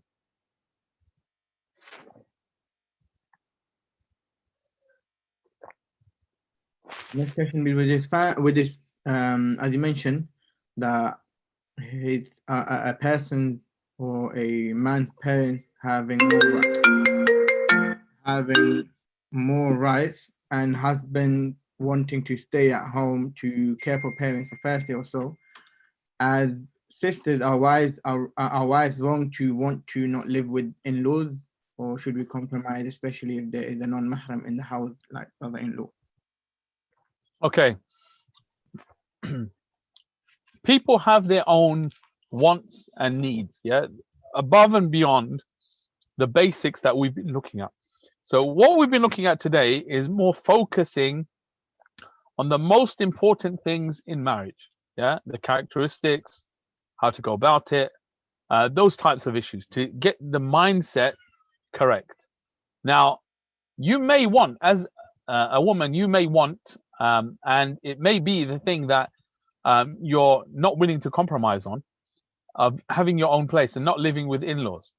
Okay, that just means that your potential list of husbands is a lot smaller. Okay, and you've made getting married more difficult. That's a consequence of that choice. Yeah. Whereas a sister who chooses, you know what? Yeah, there are bad examples of wives moving in with their in-laws and it doesn't work out, etc. But you know what? I don't know what's going to happen in my case, and I'm going to try to do the best to manage that situation and have the best outcome. The list of potential spouses for that sister is going to be bigger. So marriage will be easier for that sister.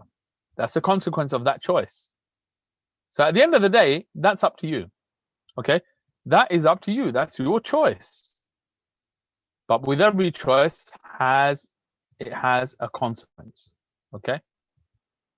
But what I do say to sisters is every relationship requires effort, requires sacrifice, And when you go into a household, whether you're living with your in-laws or not, right from the outset, do what needs to be done to develop a good relationship with your in-laws. Because at the end of the day, they're your husband's family. And likewise, brothers, these are your wife's family. So put the effort in, because by pleasing your in-laws, you're pleasing your spouse and strengthening that relationship. Okay? That is the summary of what I'd like to say on that issue. Right, let's move on to the next one. What should a person do if they want to get married and have found someone, however, the individual's parents feel like they're too young for marriage? How should one deal with this? And I would just like to add to it, like, even if someone hasn't found someone, but they feel like they are ready to get married, but obviously their parents don't feel like they're too young for marriage, how should one deal with it? Okay. Now, remember, no marriage can happen of a woman unless her wali, her guardian, which is first and foremost her father, consents to that marriage. Okay? So if a brother approaches a family for the daughter's hand in marriage, and the father says to him no, that's the end of that. Move on, get on with your life, find someone else. It's as simple as that. Okay? Right. Sisters, on the other hand, yani, if you want to marry someone and then there's an issue with his family, okay, and his parents don't want him to marry you, okay, how should you handle it? Well, it's a good idea not to go through with that unless his parents are on board. Creating a relationship with in-laws is hard enough than to have an extra obstacle in that they didn't want the marriage to happen in the first place. So be practical about these things. And the reason why people end up being irrational and not practical about these things is because they're in a relationship which is haram in the first place. Okay, that's the reality. Brothers and sisters, that's the reality. When you can't see things logically and objectively and rationally, it's because there's something haram going on in the first place. And the problem is not the situation and the parents and their attitude. No, it's not. It's because of the haram that's going on in the first place. Okay? And that, I'm not saying that out of just my own thoughts. This is the reality on the ground that we have to pick up the pieces about all of the time. Okay? And in those cases, we say, cut off from each other completely for a month and then think about the issue. And then you'll see that you have a completely different perspective than you do at the moment you're speaking to us in the first place. Taib. Next question.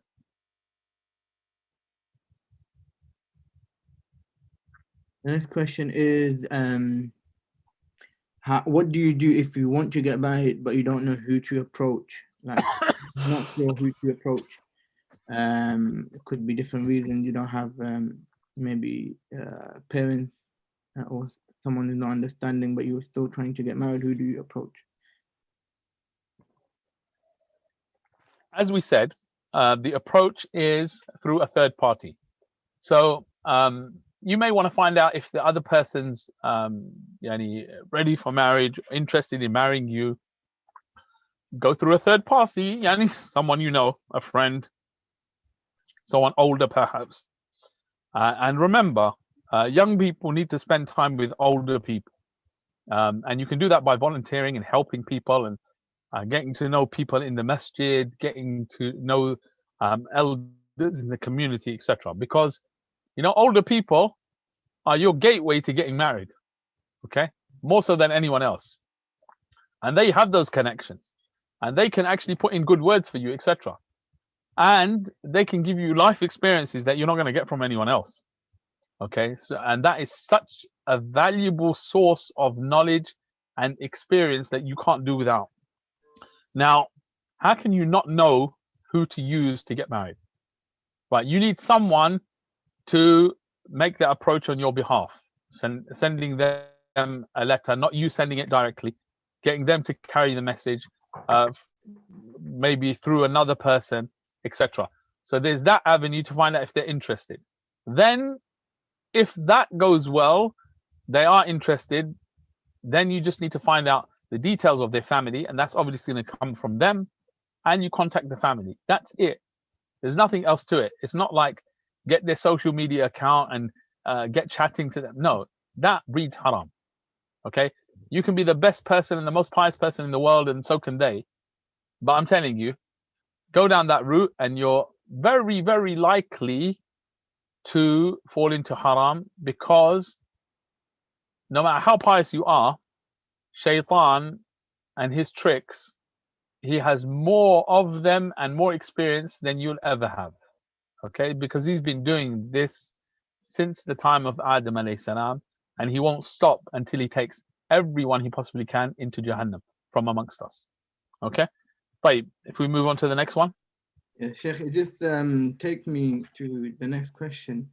And one of the brothers that you know very well has also suggested that we can maybe provide a 1 month subscription for the winner of the quiz. What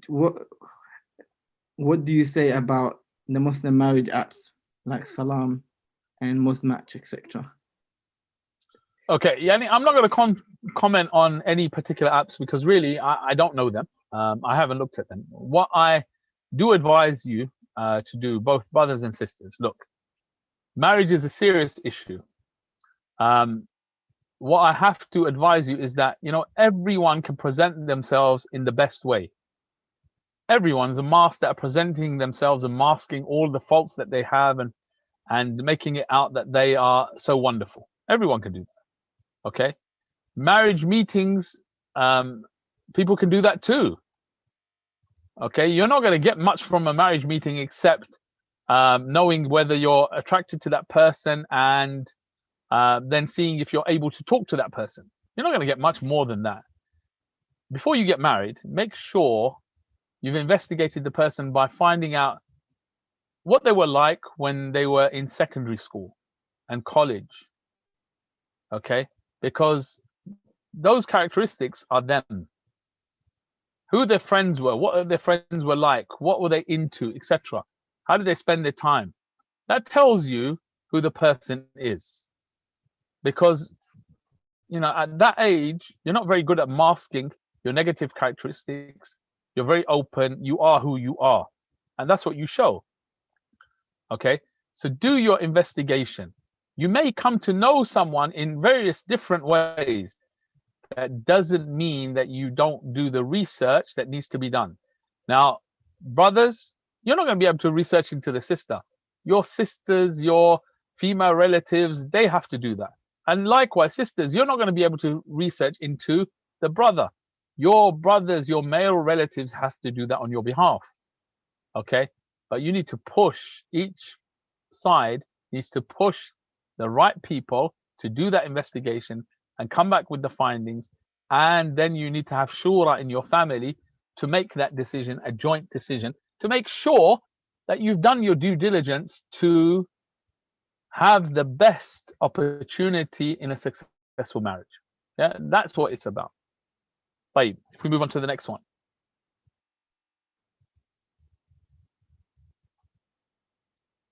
Yes, I will allow sister to speak, inshallah. Yeah, thank you. Yep, tafadhal. Thank you for that. Thank you for that talk. It was amazing, and it's such an eye opener. But one of the issues that I'm currently having is difficulty in finding someone, and I've had a really bad experience. Now, the impact of that experience has been that I've become so negative that in the back of my mind, I see I'm such a pessimist now, and I feel like, oh, you know, I've been rejected because of my looks, and it got so bad to a point where I was zooming into my pictures thinking, is there actually something wrong with me that I'm being rejected? And I don't know how to get that emotion away from me. And can you please give me some advice of how I can think positively that, no, you haven't been rejected, it just wasn't written for me? Okay, there's a short answer, but the short answer is not going to be effective for you. Okay, because you're feeling like this and probably have been feeling like this for some time, I would suggest some type of coaching I know there's a stigma in our communities about counseling, but you know, that type of coaching for someone who's feeling like this and has been feeling like this for a while is very, very important and a great support for them. The crux of it all is to remember that Allah is in control of everything. Okay? Mhm. Think positively about Allah. Life is up and down. Trials are meant to be there. The problem is that we don't focus enough on Allah and put our trust in Allah. If we actually focus on Allah and put our trust in Allah, whatever happens, we realize it's actually good for us. Yeah. But to get to that, you know, theoretical level is very easy, but to get to that connection emotionally is sometimes a much longer journey. So what we can do, we can send and recommend some coaches and counselors. I can give the information to the brothers at Kingston, and then they can pass it on to you, inshallah ta'ala. Yes, please. So which is a better long-term solution for you. So I'll do that either later tonight or tomorrow, and then you can contact them better tomorrow, and they can pass it on to you, inshallah. May Allah make it easy for you and give you that confidence and bless the next attempt at marriage and make it a great success, inshallah. And for all of you brothers and sisters out there. Thank you. طيب. Next question. Next question.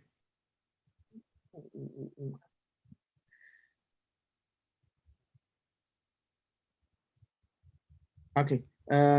When you are getting to know someone for marriage, should your wali be hearing your phone calls, or is it better to invite him to your family home and talk in open space? Yep. Right. This is the normal one, normal type of question. Right. So those communications should be with your wali present. Okay, sisters, just remember what you want from your husband is respect, dignity, and honor. Okay. And you need to remember the weakness that Allah has placed in you for a very good reason. Allah placed weakness inside you for the wisdom to give you strength and to make families solid, fruitful, and successful. Allah knows that, you know what, men are difficult people. Okay, so women need to be softer and work with men and give in, so marriages can succeed. That's how Allah created you. It's a weakness, but within it is strength for the family and society in general. If that's how Allah's created you, then understand that that weakness can be used against you. That's why your wali is there, to protect you from that weakness being used against you. Okay, so men understand men. Okay, those conversations, let me tell you quite frankly, those marriage meetings, those conversations you have before marriage don't tell you much about the person at all. Remember, it's a presentation. We can all appear in such a magnificent form, but that's not really us. You're never going to know the person fully until you live with them 24/7, and then it's a completely different ball game. If they have the right characteristics, okay, the right characteristics which you found, they grew up like that, that's how they were, that's how they lived, right, that's enough. All the rest of the chit chat and the several meetings, whatever it is, it's a waste of time. It really is. You're not going to find out anything from those types of things. Okay, and those chit chat times that you have, and if you have times where there's no wali involved, sisters, you're going to get burned. Okay, quite frankly, you're going to get burned. I would never let my daughters do that. Why would I give such advice to any of my sisters who are here or elsewhere in the world? It's not good enough for my daughters and my sisters. Why would it be good enough for any of the women of our ummah? It's not good enough. Okay, because of the reasons I've explained, men have been given that power to manipulate women, and it's always detrimental for women. Men understand men. The wali understands what makes a man a good husband, because he will perceive responsibility because he's been through that. He's your father.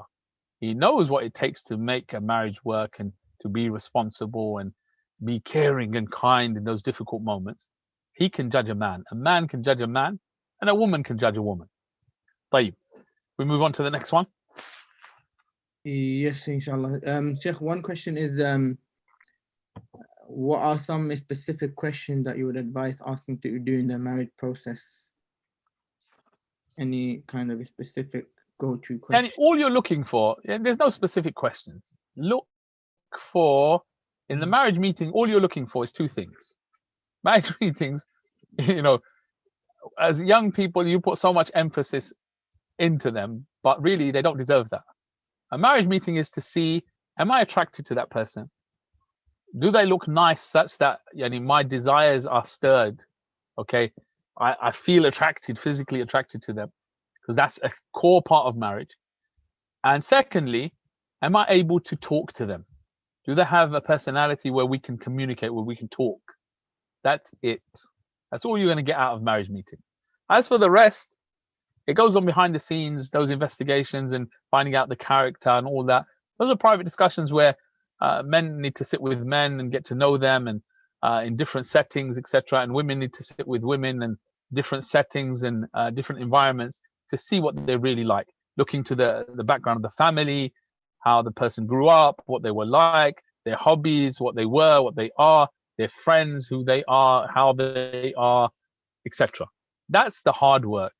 Marriage meeting is so superficial, it's unbelievable. So don't put so much emphasis on it. Sheikh, the next question Okay. I'm getting a couple from different people is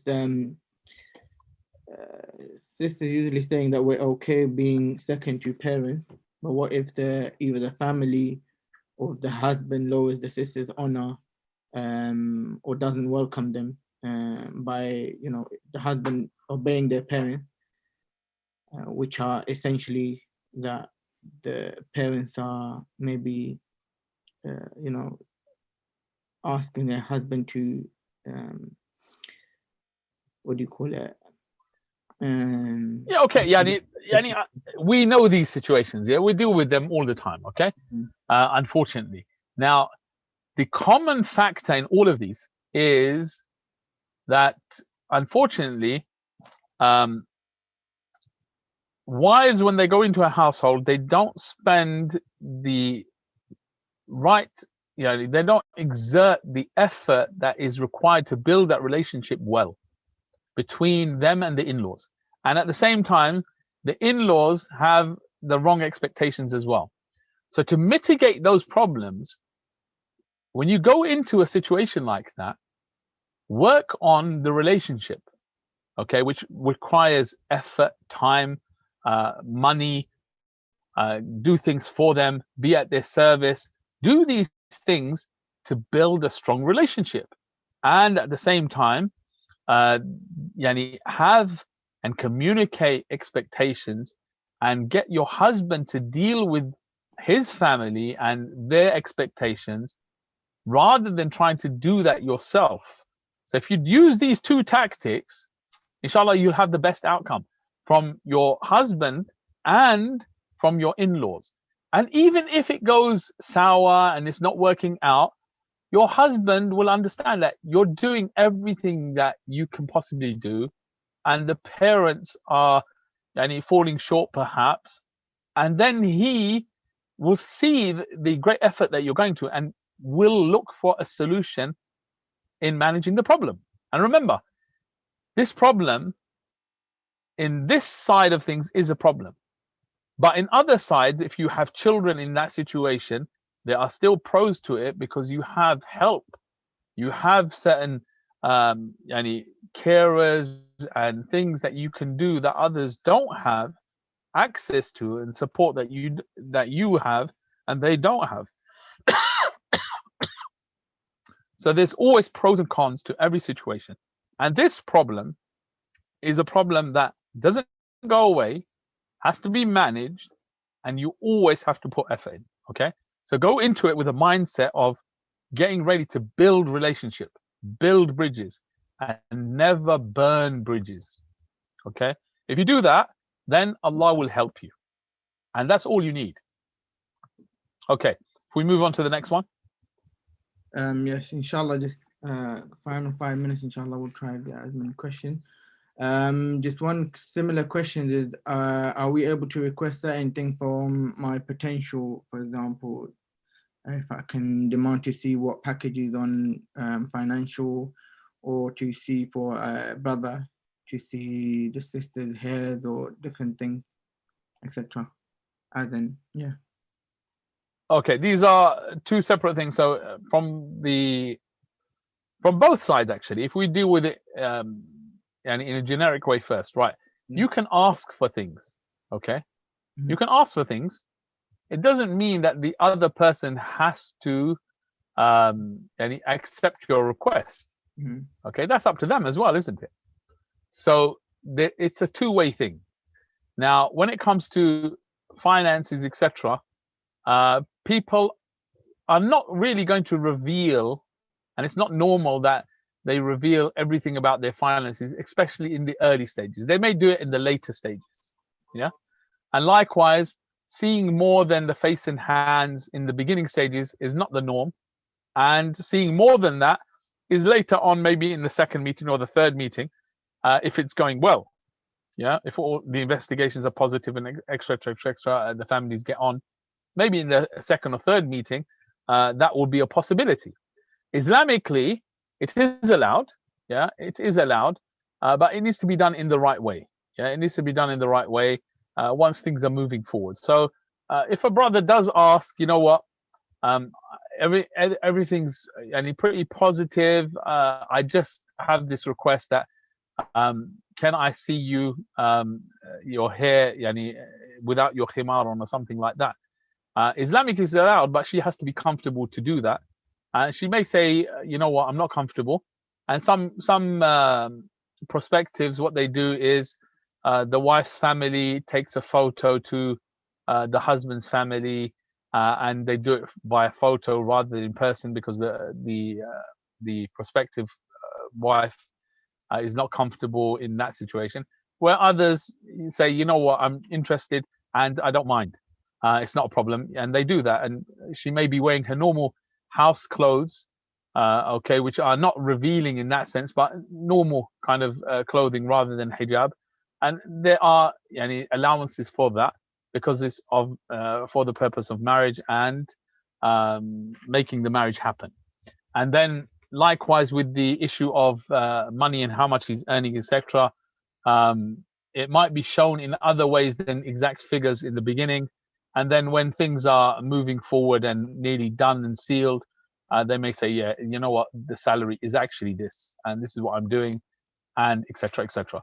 But don't, those types of issues, don't go into the nitty gritty of them, okay, when it comes to finances, because it sets a negative precedent in those issues. And brothers, at the same time, your sisters and mothers should be able to view the potential wife and judge for you, are you going to be attracted by her or not?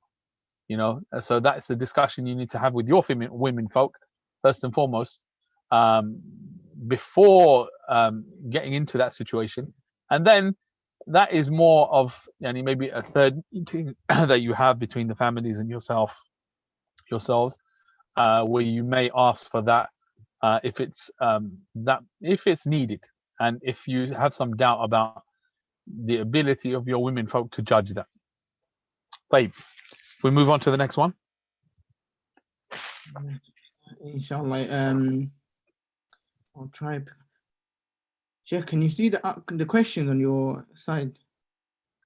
I can see them, but they're all over the place. I don't know which one's first and which one's second. Is it the top or the bottom? Yeah, neither can I. So I think we're quite short of time, so if you can, inshallah, pick a question that you seem most important, inshallah, we can go with that.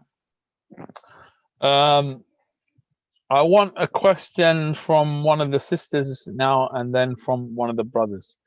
So let me just find one. Right, here's one. What advice would you give sisters whose wali isn't in their life much, and who isn't a father who is responsible or kind? Also, his siblings, who are the sister's mahram, do not want to go through the extra length to investigate a person properly. What advice could you give to the sister in this situation? Right. If the wali is still not in your life much and not very responsible and kind, etc., that doesn't automatically lose him the right of being the wali. You still need his permission. Now, if there's a problem and he's being difficult about giving permission and you can't get him to give permission, which is not normal, at the end of the day, fathers give in and even begrudgingly give in and have a soft spot for their daughters. But if the father is really being an obstacle which is unreasonable, then your recourse is to a Sharia council, like the Islamic Council of Europe, for instance, bringing up your case and looking for it. You can't take the right of the wali yourself, and you can't judge that. Rather, an Islamic judge has to make that call, and that involves you raising a case, the council contacting your wali, having that conversation, having a joint meeting, discussing the situation, trying to resolve the issues between yourselves, and then making a judgment call. If that doesn't go any work in terms of resolution, then maybe issuing a judgment that, the waliship is taken from him and assigned to someone else. Okay, so that's how it would work. In terms of the investigation, then you may have to use the husbands of sisters that who are your friends, etc., to do that kind of work, and to do it to the best of your ability, and to marry someone who is very well known in the community and their family is very well known, etc., and take the precautions in that way and safeguard yourself in that way, and Allah knows best. Right. If we take the last question from a brother, a brother's question, let me see. I think there is one. If I'm going through a difficult time and going through a program to recover from bad habits such as watching porn, is it okay to still pursue marriage or to get over that habit before through the program? Right, you need to do both. Yeah, you need to get over the habit, and part of that is self-discipline and professional help if that's required as well. And at the same time, getting married is one of the cures for this as well. But both things need to be done, and it's not like one then the other, because once you have this problem, it's not something that's just going to go away. So both things need to be done. Yeah, both. There's a question here for sisters I just want to look at. Yeah. Isn't saying to get married early bad, for the simple reason that there's not enough time for compatibility. Now, when we say get married early, what that means is, don't plan to get married at 30. Plan to get married early in your life, meaning 18, 19, 20, early 20s, early like this. So therefore, push yourself in upskilling yourself and preparing to get married. That gives you plenty of time, because most of us waste so much time in our youth. If we're to focus on the true beneficial things in life, we wouldn't waste so much time, and we'd be ready before we get into those situations. So that's what it means. Get married early, so prepare even earlier. So by the time you get to that age, you're ready. Okay. Tayyib, is that all we got time for, or are we carrying on? Sheikh, it really is down to you, inshallah. If you feel to carry on, we can. But yes, completely down to you, inshallah.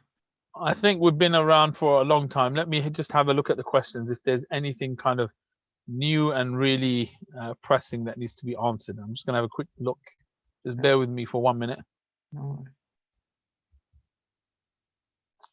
These types of questions about skin color, if you're turned down, you're turned down. Move on with your life. That's the best thing for you.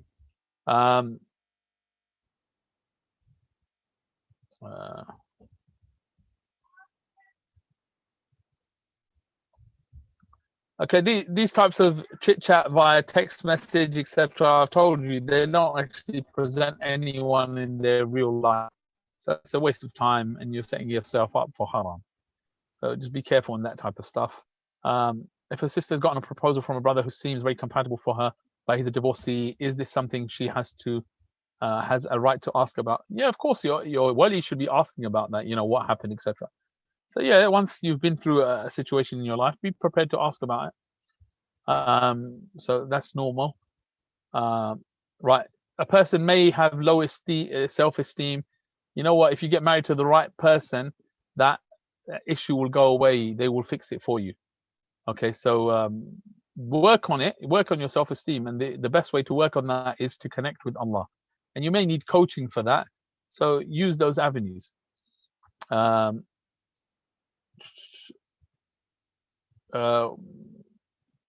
If a person comes from an abusive family, then that will mean that they have certain characteristics which may not be right for you. So you need to look at the pros and cons to that. And remember, a man cannot marry someone except with the permission of their wali. If the wali says no, then it's a no. And sisters, don't let yourself get into conversations thinking that this man is going to be your knight in shining armor, because most likely he won't. If he's talking to you without your wali and creating a relationship with you, then it's very easy for him to manipulate you, and that normally leads to more abuse. So be very careful. If you uncover things that are unlawful, then obviously there's less righteousness there. If the life of that person has changed completely, and their friends have changed, and righteousness has come in, then that's a different story. So if you found that, then it's your choice. Remember, once someone has fallen into particular sins, unless they've had a complete change in their lifestyle, friends, the way they are, everything, then it's likely, if they haven't gone through a complete change like that, it's likely they may fall into it again. So be careful and look into it deeply. And then remember that if they have made a complete change, then everyone deserves a second chance. But don't be naive, okay? If a sister, her family is toxic, right, at the end of the day, sisters, you need the permission of your wali. You need your family support in marriage and after marriage. In fact, you need your family support after marriage more than you ever need it in your life. So have good relationships with your family.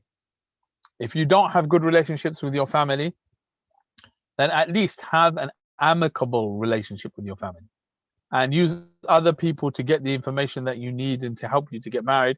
But at the end of the day, you need your family on board, okay? And without that, you're not going to get married without your wali's consent. And the more they are involved, the more help you have, the more protected you will be in marrying the right type of person, and the more pressure there will be on that person to do what is right by you and to make the marriage work properly, okay? Without family, it's very easy for people to walk away from any marriage that requires work.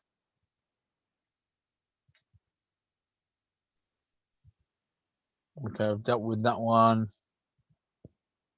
Premarital counseling is not a must, but it depends on the type. It might be good. Marriage courses, we have a very practical course. I would definitely recommend it. So in that respect, actually, that's the course we're going to be delivering online soon. The practicality makes it very beneficial. So you can look into that and similar courses that deal with practical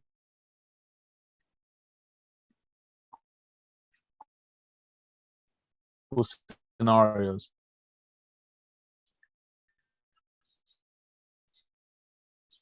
Some of the cultures are different, okay? Parents can turn people down. Parents can turn people down because they're not of the same culture. and that is not breaking from the sunnah. Okay, compatibility is part of compatibility, and what they call in the books of fiqh of kafa'a. So it's perfectly acceptable.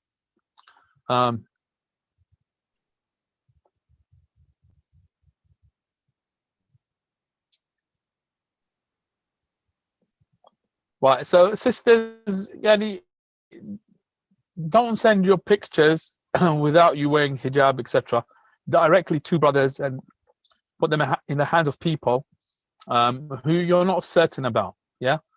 So always do that in a way that they don't have continual access to it, in a way that they can view it for a short period of time and then it's gone. And the best way is a trusted person takes it to their house, shows the person, and then leaves with it. Okay, that's the safest way. Right. With that, yani, I've looked at most of the questions. I think that's enough, inshallah ta'ala. If there's anything other pressing for people to ask, they can always contact us through the Islamic Council of Europe, and we'll always try to answer and respond, inshallah. Jazakumullah khairah. May Allah bless all of you in your up and coming future marriages, which hopefully are not in the distant future, in the near future, and bless you with many righteous children and great happiness through those marriages. But just do your due diligence and put a lot of effort into upskilling yourself and preparing you for marriage. Sorry, there was one sister who wanted to ask a final question, wasn't there? I think she put her hand up. If I think it was Sister Sarah, Yes. who's given us so many good answers today. So I think she deserves to have her question looked at. Tafaddali. If you're still there, Sister Sarah, we can take your question and finish it with your question, inshallah. Is she still on with us? I think she's lowered her hand now. I'm not sure. Okay. Give her a moment or two, and then I think she is writing something on the text. okay. طيب. Jazakallah khair, Sheikh Shakur, with a beautiful insight into the topic of marriage. And just before we go into the last question, as brothers and sisters can see, this event is happening. This whole workshop, 4-week workshop, is not just 1 hour. If your question or anything hasn't been answered, I think this 4-week workshop is the best time and the best place to get any question that you may have answered, and to even go into practical steps, as it's going to be interactive as well, inshallah. There is a student discount, as you can see on the screen, student 10. Inshallah, we'll send the link to our WhatsApp group chats, inshallah, and you can log on and you can sign up from there, inshallah. And yeah, I think the last question was, Sheikh, would I be able to choose the amount of children that I can have? Okay, this is a question that you can't appreciate now when you're not married. Okay, Sister Sarah, yani, when you get married, once you've had your first child, then you'll know what it's like, and then you're going to struggle with managing, and then the reality will set in. You know, in the beginning, you can talk about how many children and you can come to an agreement, whatever. But once you're married, everything changes. Yeah, you change, your husband changes, life changes, and you know, the fulfillment of a woman is in having children and nurturing them and having those children show their love and affection. There's nothing in the world that can give a woman happiness like a child. Okay, that's the innate nature that Allah has created in women. Yani, Allah talks about this, and that's why Allah said, you know what, sisters, this is what you should focus on. This is going to make you happier than anything else.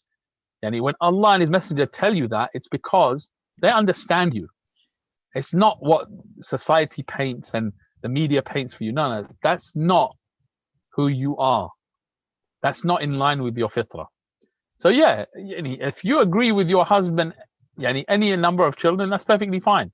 If you decide that, you know what, in the beginning of marriage, we're not going to have children for the first year or second year or 3 years, whatever it is, perfectly fine, no problem. Okay, these are things that you come and discuss with your spouse, and there's no issues with that. What you can't do is to say we're not going to have children. That's what you're not allowed to do. Okay, and then who knows what Allah is going to decree? Yeah, not every child that is conceived and born is something that was planned. Okay, many times it's not planned. You go with the flow, and Allah grants you from His bounty, and you manage. Each child comes with their rizq, and each child comes with aid from Allah that you never imagined that would come your way. So yeah, have those discussions, and whatever you agree is perfectly fine. But at the end of the day, you're not going to understand the reality until you're in the reality itself. طيب جزاكم الله خيرا. وإياك We'll الشيخ. call it a day then, inshallah. جزاك الله خير. سبحانك اللهم وبحمدك أشهد أن لا إله إلا أنت أستغفرك وأتوب إليك. Barakallah feek, Sheikhuna, for your time. I know we've gone way over time, but alhamdulillah, most of the questions, if not all, were answered. So inshallah, with that being said, just one thing for the brothers and sisters, inshallah, just to let everyone know a couple things that we do have in place for all of you. For brothers especially, we have Quran circles going on weekly on Wednesdays, 6 p.m. So inshallah, try your best to attend them, even if you just want to listen. Try attend them, and it's a time where you can improve your recitation, improve your learning, tajweed, etc. Other than that, sisters have their Quran circles every other Friday, so every other week at 7 p.m. And Sheikh and sisters also have Active Muslim Alive workout every other week with well-being sessions as well every other week on Wednesdays. And well-being sessions. So if you want to speak to any sister about any issue, you can feel free to pop into one of the well-being sessions, inshallah, and sisters will be more than happy to help you guys out. And there's many other events and services that we have planned for you guys.